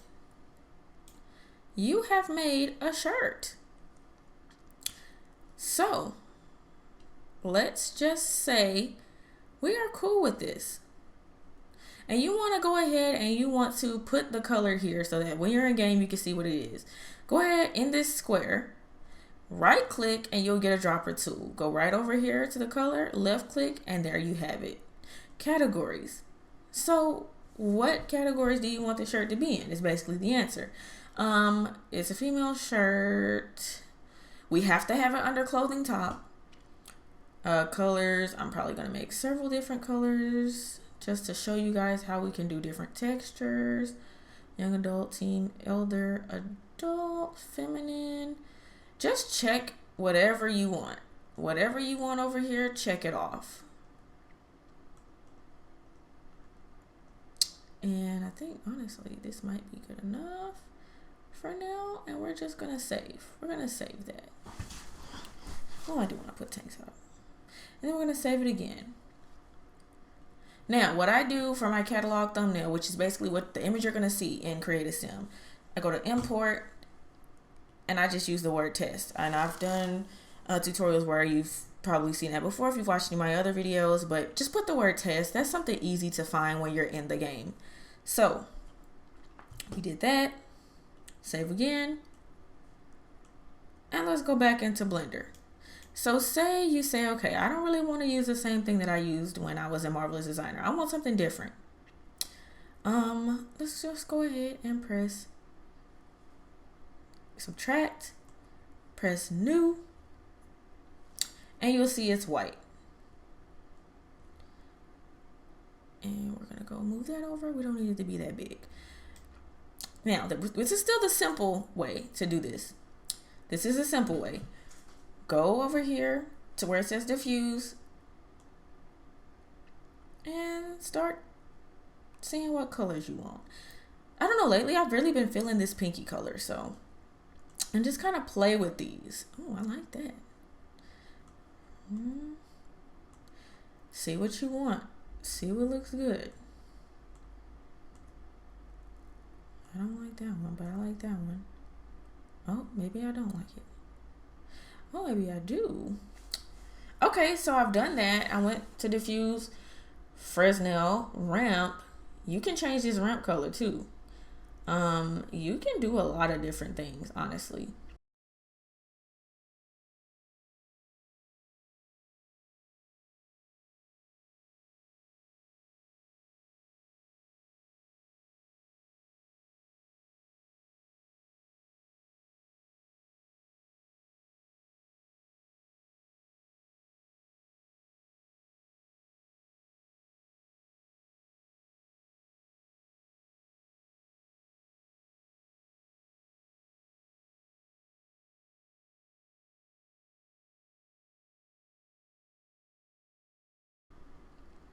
But this is the easiest way to do some sort of, texture in Blender. And if you're in rendered mode, don't worry if it's doing this. If you wanted to stop doing that, go into material, go into solid. Like, it's all going to look different. Rendered is usually the closest to what it's really going to end up looking like. And then, like, if you're happy with that, go again, press bake. I might want to lower the intensity on that though, a little bit more, make it a little bit darker. Go back over here, bake. There we go, it's a little better. Okay, image. I'm just gonna save it as the same thing. You can save it as something different. Add a swatch, import, go back to wherever you were. Oh, what's up in DDS file? Let's find it. There we go. And that's just how to do a very simple texture in Blender yourself. Now, there's a few different ways we can do this outside of Blender. And I'm going to go ahead and show you those as well. Okay guys, so the next way that we are going to do a texture, I'm going to show you how to do, how to basically do a texture in a 2D editing software. And we're going to go ahead and use paint.net because I think paint.net is a little easier to use. So we're going to do that. So first, before we do that, what we want to do is just kind of make this white, but not too white. We're gonna get rid of that. I'm gonna go over here to the diffuse and just kind of do that. And turn the intensity down some more. Kind of like that. Let's bake it and see what we look like. I think that's good enough. Could be a little bit darker. Maybe just a little bit. Go back over here. If you're fine with the way yours looks, we just kind of need it a little off-white. There. I like that. Now, go ahead and go to image. Save image. And then open up your paint.net. This can also work for GIMP, basically same thing, but paint.net, like I said, is a little easier, a little more user-friendly. If you've never used a 2D editing software, I definitely suggest you start with paint.net before you go into GIMP, most certainly before you go into Photoshop and anything beyond that. Go to open, wherever you just saved that at. Johnny shirt. There we go. And now we're in paint.net with our shirt open. Now, let's go ahead and find some sort of print that we want to have on that shirt. Let's just say we like this jean print. We think it's cute. We want it on our shirt. And we don't feel like having to do it in Blender. We want to just do it in paint.net and go on about our day. It may be a little more detailed if you do it in Blender. It may be a little more detailed if you do it in paint.net. Honestly, it just depends. So go ahead and press this arrow and click on it. Press copy. Go over here, and you can zoom out a little more if you want. Go back to how we were, and press this plus button. That is going to add a new layer. It will auto populate as layer 2. We're going to go ahead and we're going to press paste on layer 2. Now, position this where you want it to be.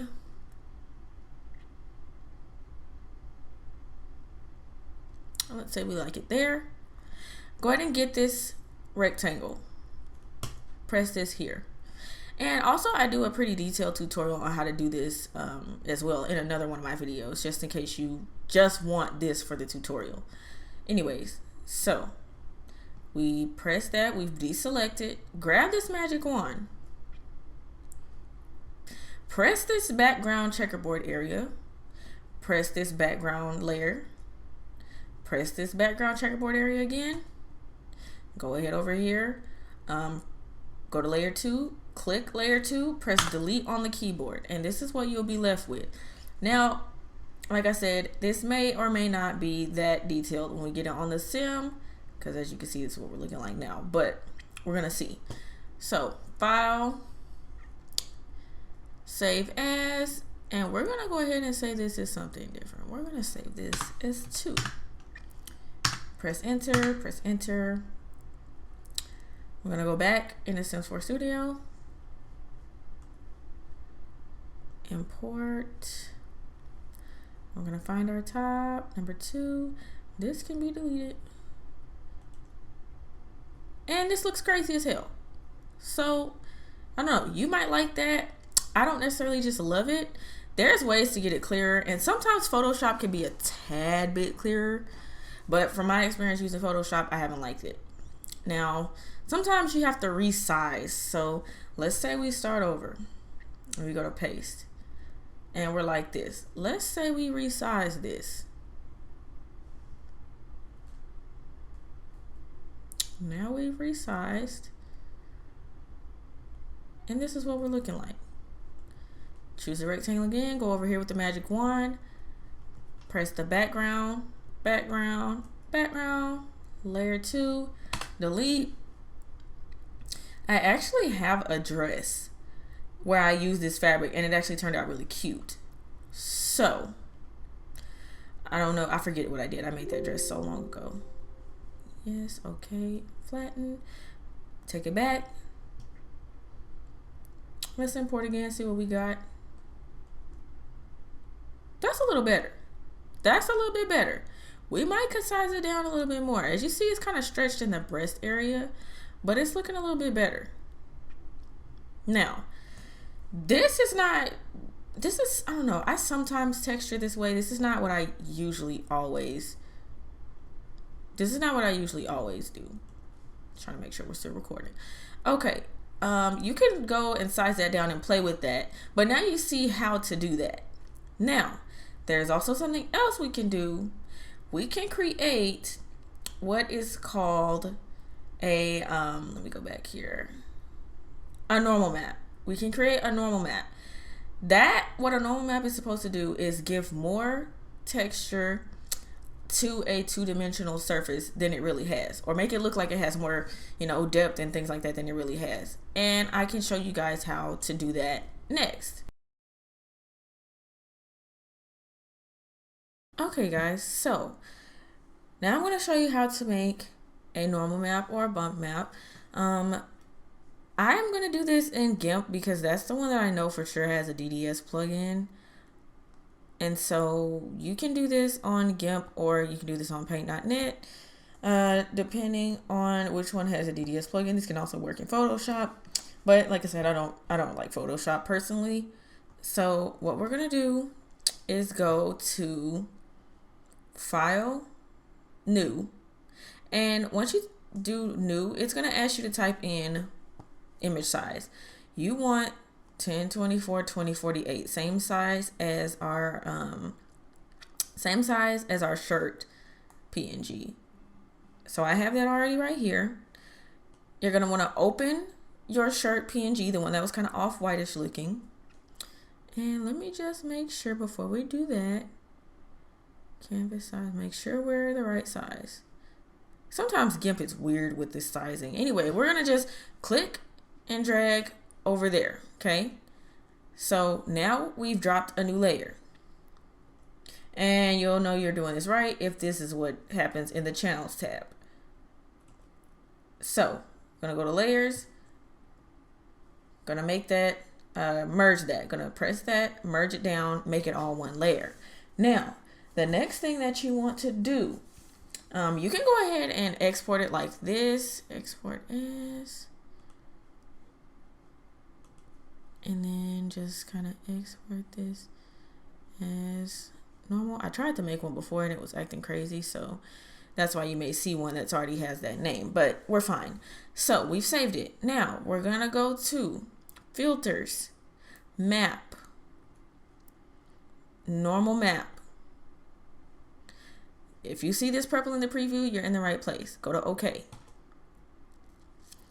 Now, if you zoom in, you can vaguely see your mesh, but you should see it like this, in this purplish embossed kind of look. That's what I think this is called, something like that. Anyway, file. Once you do this, you're going to want to go ahead and export this as a DDS. So export as, and you can just do DDS, replace. You're going to go to BC3/DXT5, generate MIP maps. The rest should be fine. Press OK. Now go to File, Open. Even though it's already open, I just like to do it this way. Go to the DDS file you just created. Press X on Load MIP Maps. I don't know what for, but when I load the MIP maps, it's just weird. So you can press X and it'll still be fine. Now, you can zoom in if you want, or if not, that's fine. Go to Colors. Go to Desaturate. Desaturate Mode. Now, this is kind of, you can do Luminance, Luma, Lightness, HSL, HSI. This one is just nothing. So I usually choose this one. And you can kind of vaguely see it still. Press OK. Go to Colors, Brightness, and Contrast. Now this is kind of important, this part. This is what you're going to do to try to make it come out as much as possible. And you see we did that. We can make it darker. We can make it lighter. It needs to be on the gray scale though, because that's what a bump map is usually. And that looks kind of strange. We're going to press OK. And we're going to go ahead and export this as a PNG. PNG. Let's do normal 2. And we're gonna export it, press enter. We're gonna import it into Salesforce Studio under normal. We're gonna see, let's see if GIMP let us down with the sizing. No, it didn't. So there we have it. And I'm gonna just show you real quick what it looks like with it and what it looks like without it in the game.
Okay guys, now I'm going to show you another way that you can do textures in Blender 2.79.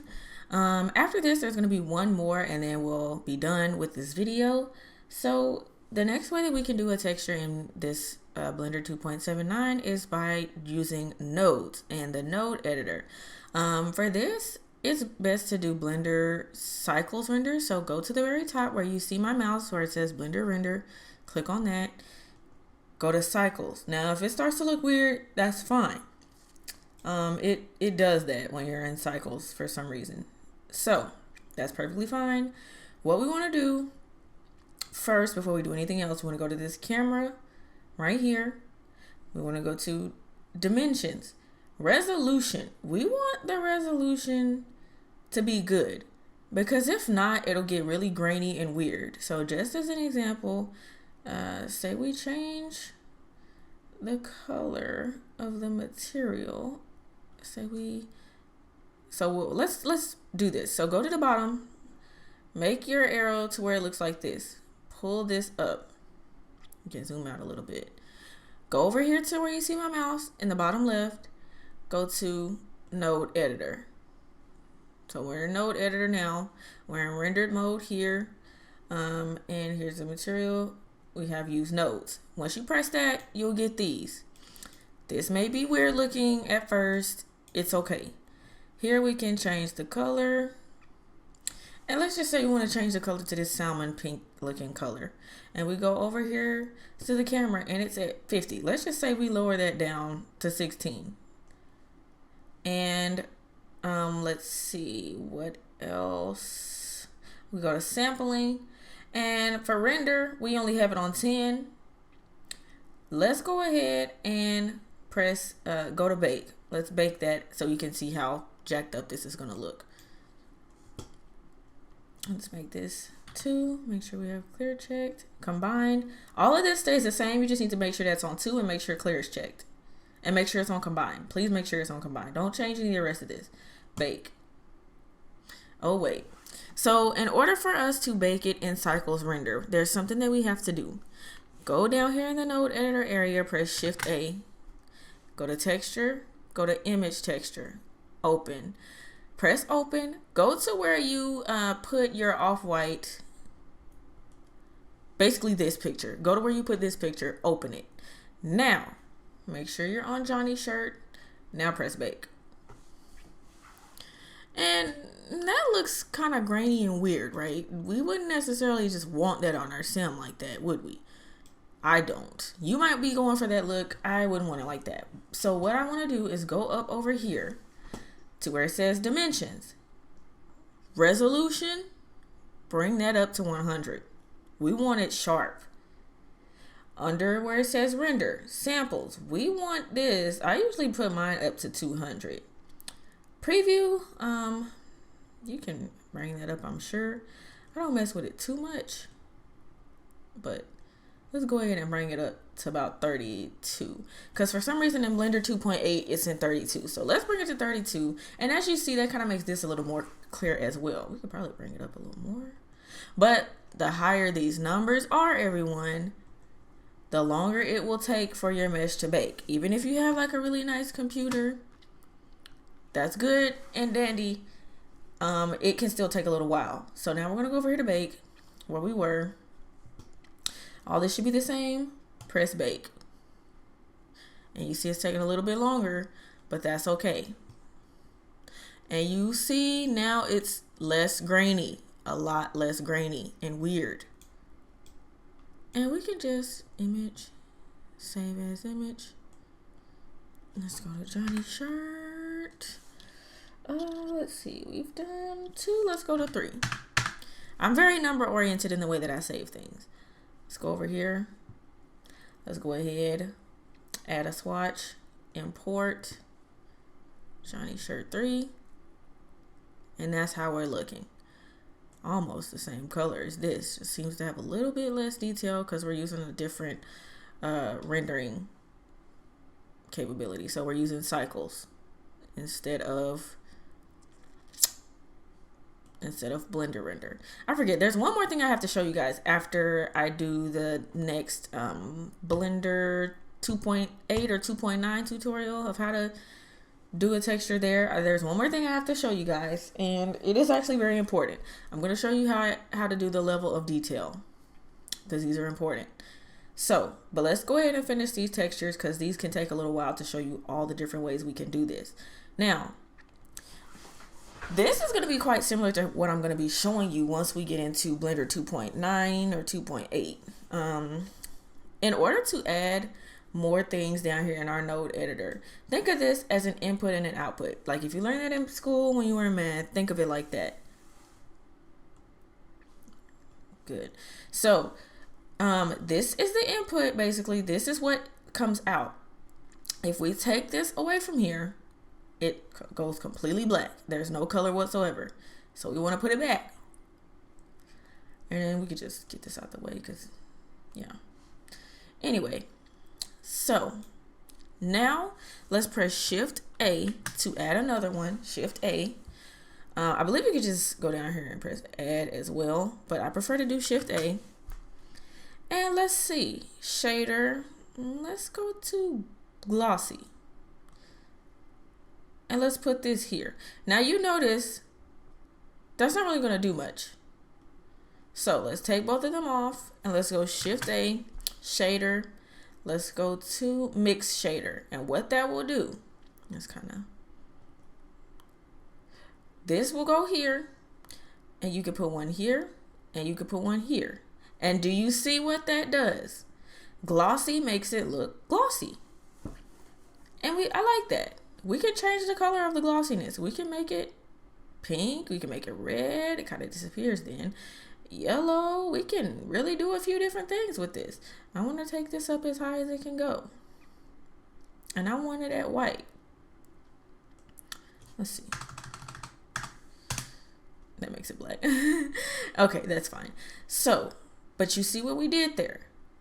We have 2 of these together. Now, the more of these you want to do, you'll have to keep pressing, adding in a mix shader and, adding it in. But that's fine. Let's make the roughness, and that'll make it go away.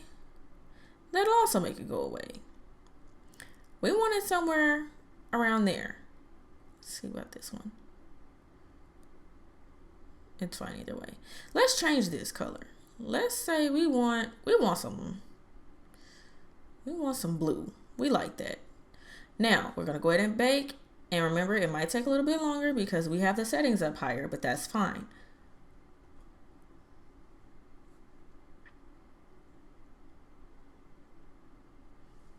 That looks pretty good. That is baked. Image. We save the other one. Save it. So now it's under 3 instead of the other one being under 3. Go over here, add a swatch, import. Go to where we just saved it at. That looks cute. I definitely like. Okay. So fix that color. Now that I have kind of showed you how to do that, you can play with these to your heart's content and see whatever you can come up with. I am going to save this as something because I most certainly am going to want to play with that one some more. I like that one a lot. So next we're going to show you how to do a texture, or I'm going to show you how to do a texture in Blender 2.8 or 2.9, whichever one. They really are almost the same, but I think I'm going to do 2.90 for you guys. So that's the next part of this video. And then I will get to the last part, which is showing you how to do all the levels of detail, because that is also important. Okay guys, so we are now in Blender 2.90. And so far I've showed you 3 different blenders during this tutorial.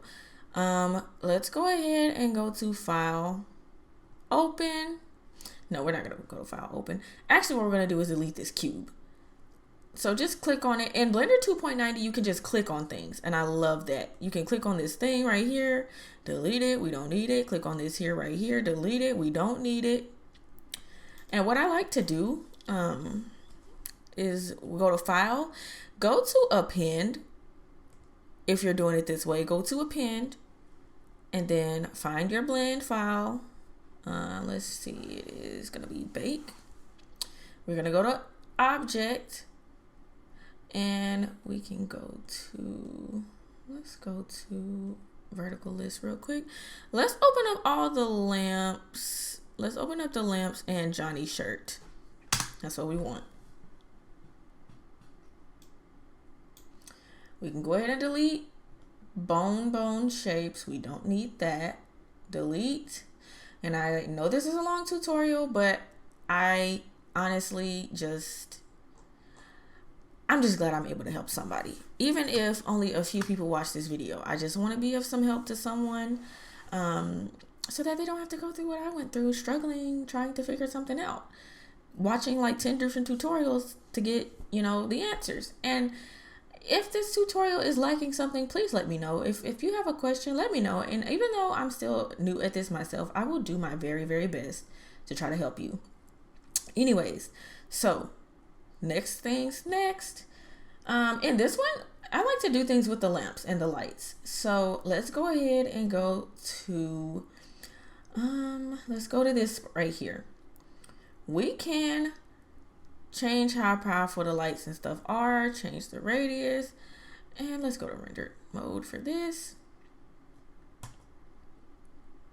There, that'll help us out. And you see how that's lighting that up.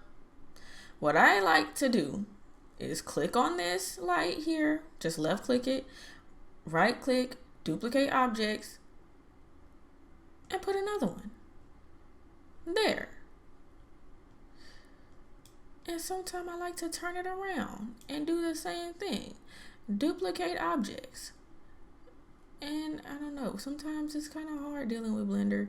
We can see if we can get it. Oh shoot. Okay. Let's try it again. Duplicate object. Ooh. There. And that shirt is lit up, you guys. So y'all see how I just did that? And this is why I like Blender 2.90. Now, I don't like Blender 2.90 because when we go to our shirt, remember how we were able to make the, make the resolution and all of that better? I don't know how to do that here. I don't know if it's just me or what I'm doing wrong. We can, and to put this in cycles, guys. Put that in cycles. Go over here. Put this up to about 200 like we did in the last one. Go ahead and put that up too.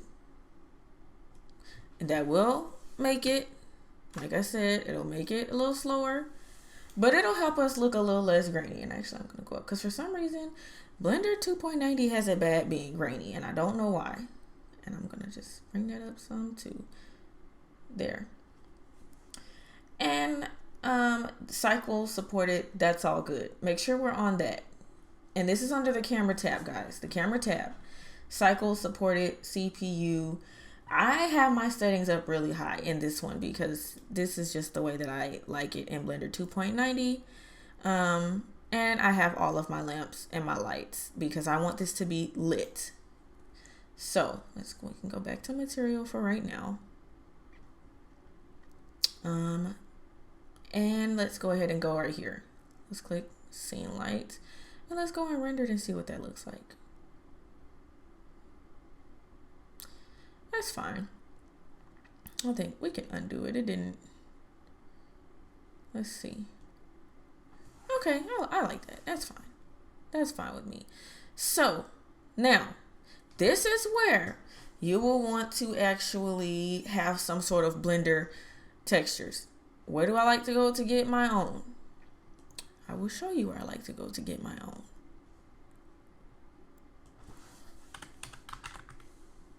Blender.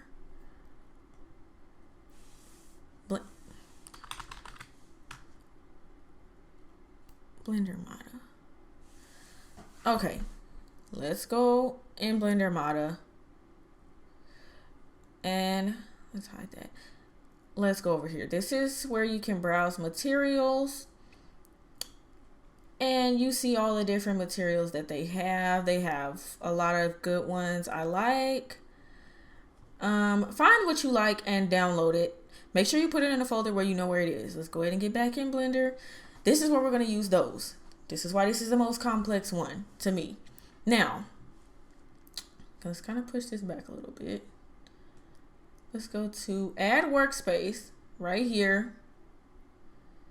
Let's go to, I think, general.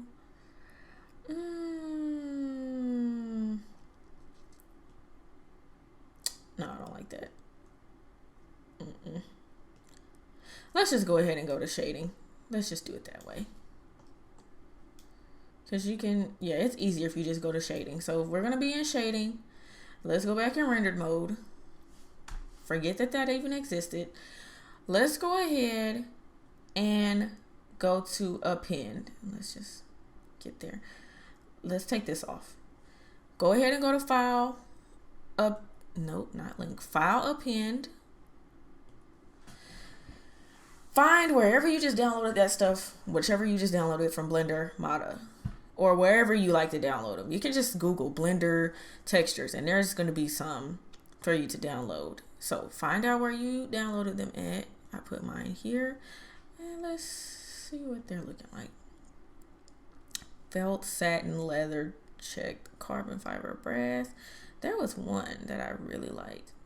Let's see if we can get car paint, wave, scales, and then we have these, pearl, abstract. Let's just find something we like. Let's just find something that we think we like. Orange Run holographic piano paint. I think I did like piano paint. You're gonna go to no, let's not do piano paint. Sorry guys. Let's go ahead. Let's just go to camouflage. That's simple. That's easy. Material. Click material. Go back to append. Get out of material. Go to node tree. Double click it.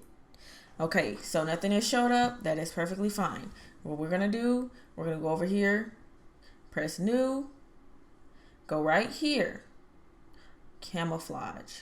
And oh my goodness, what do we have? A camouflage shirt. Isn't this beautiful? And just like I just showed you how to use nodes in Blender 2.79, this works exactly the same way. You can come over here. You can play around with this, but first let's just bake it and see what we can come up with. So, Shift A again, image texture, put it somewhere. The thing I like about Blender 2.90 is you have the option to just do 2048. Okay, make sure you're on Johnny's shirt or whatever you named yours. Go here, go down to bake, combine, leave all that the same, go to 2, whatever number between 0 and 4 that you like, or 1 and 4. Press bake. It's going to take a little while, but there we go. It's a little pixelated. Hopefully it doesn't look too bad on our sim. Let's go to image, save as. Let's go to DDS files, DDS files. Okay, guess we're not gonna save it under DDS files. There we go. Gonna name it. We named it the last one Johnny 3. Let's name this one Johnny 4 or whatever it is that you want to name yours. Let's go ahead and get in Sims 4 Studio and import. Ooh, that looks kind of crazy. But this is what we got. But this is how you can add more complex textures. Let's see. Let's take that down from 200 and let's just put it. Let's put it at like 150. And then let's bake it again and see what we can get. Still kind of pixelated. That's all right. But you get the point. You can play with the settings. Like there's so many settings you can play with over here to get that to look different. If you just want to change the color though, say you wanted it like that and you just want to change the color, you can do that too. Let's get over here and let's just change the brightness on all these colors.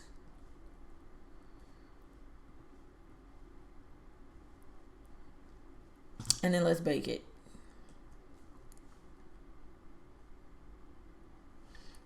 Let's go to, let's see, I kind of want to bring the intensity down on here. Don't worry about it. Let's just go ahead and save the image. Save. Go back into Sims 4 Studio. Add a swatch. Import. Ooh, that is so bright. So bright. But you catch my drift. Let's say you want to use something that's not camouflage. Go over here, press subtract. Because it's not even what I planned on using, but I couldn't think of a good one in enough time. Let's go back to append. Let's get out of that. Let's go to satin. Let's just see what satin is looking like. Material, satin, append again. Go out of there. Node tree, double click. New, satin. And you can even do this kind of same thing in Blender 2.70, and sometimes it even comes out clearer in 2.70. Not 7.0, excuse me, 2.79, 2.79, not 7.0. Let's bake and see what we get. Oh, sorry. Gotta add that image texture again.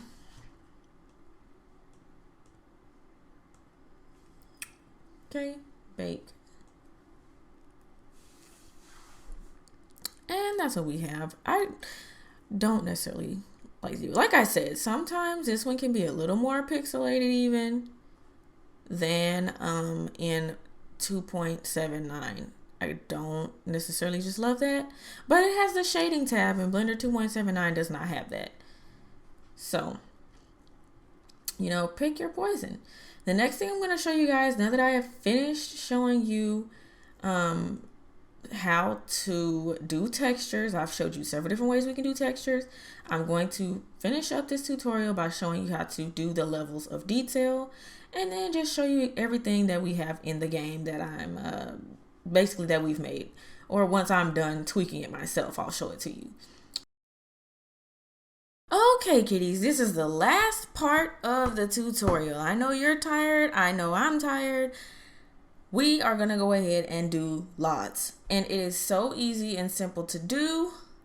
So right now, we are on LOD 0.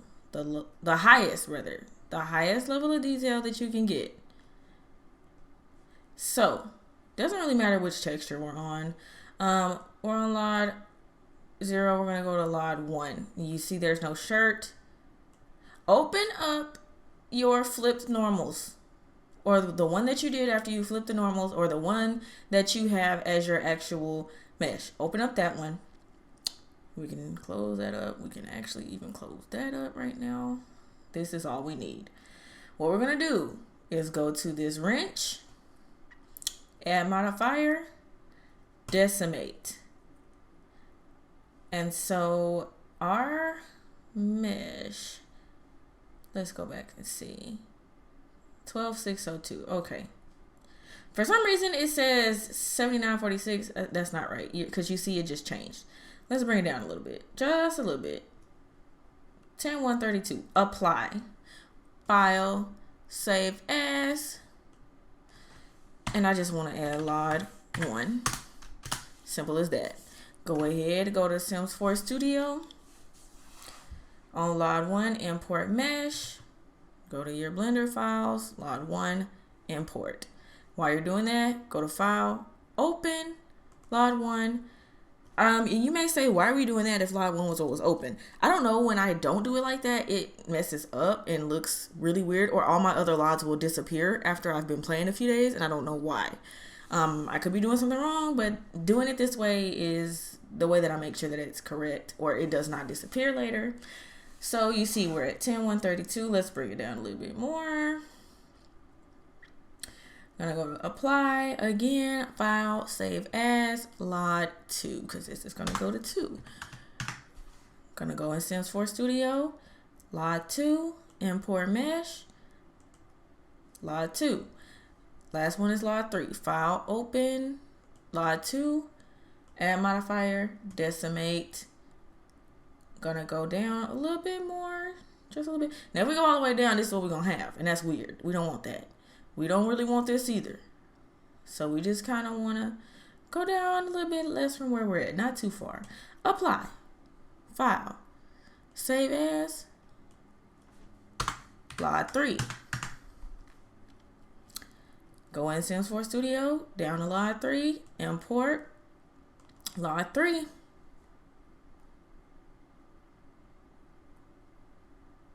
Just wait for that to finish up, and really just double save it. Make sure you're good. Exit out of there, and you're done with Blender. Unless you want to continue texturing in Blender or something like that, you're really done.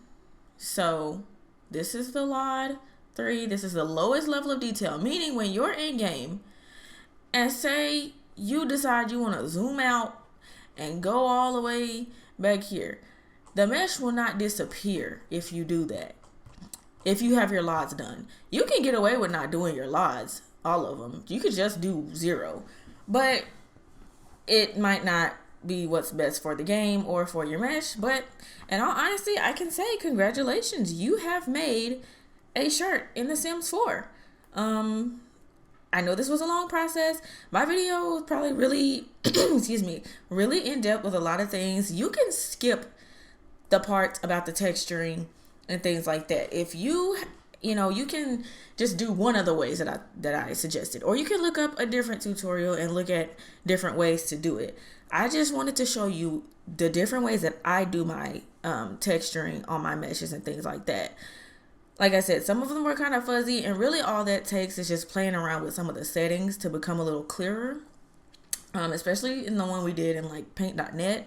And then especially in the one we did in Blender 2.9, there's different ways you can kind of play with the settings. And that's really all you have to do. Just get to know the settings, play around with them. Make sure you're saving your mesh as you go along. Save it as something different. Save it as something that you know what it is. Have yourself a system when you're making clothes from scratch. Because if you do not, it just won't go well for you. What I did, you can look at this tutorial, and what I did after just skimming through, or really not even skimming, after watching so many tutorials, I just wrote down my own rules. And I didn't use any one person's particular, example of what they did. I wrote down everything that I wanted to do, that I was comfortable with, that I, could do and still come out with good clothing, or decent clothing even. Because like I said, I'm not that great at this, but I just want to teach other people, how to do it too. Give somebody a starting point, help someone out, And so that's what this was for. And I really do hope that this was, I hope that it was helpful. I really hope you were able to follow this and make something on the first try. I hope you were able to follow it and make something on the 50th try, because it took me multiple tries till I got it right. And I've actually been trying to do this for a long time. I would just get frustrated at times and stop. But, I would say make sure you have some pretty good computer equipment so that you have a clear display, and you have a clear, just have a decent computer where, things can run fast enough. Because during this process, if you have a slow computer, you are going to get burned out very quickly. I'd say that as well. Anyways, again, I'm getting off track. Thanks guys so much for watching this video. I really do hope that this was helpful for you. I will have more tutorials coming up now, especially that I have my new computer. There will definitely be more videos to come. And yeah, y'all have a good one.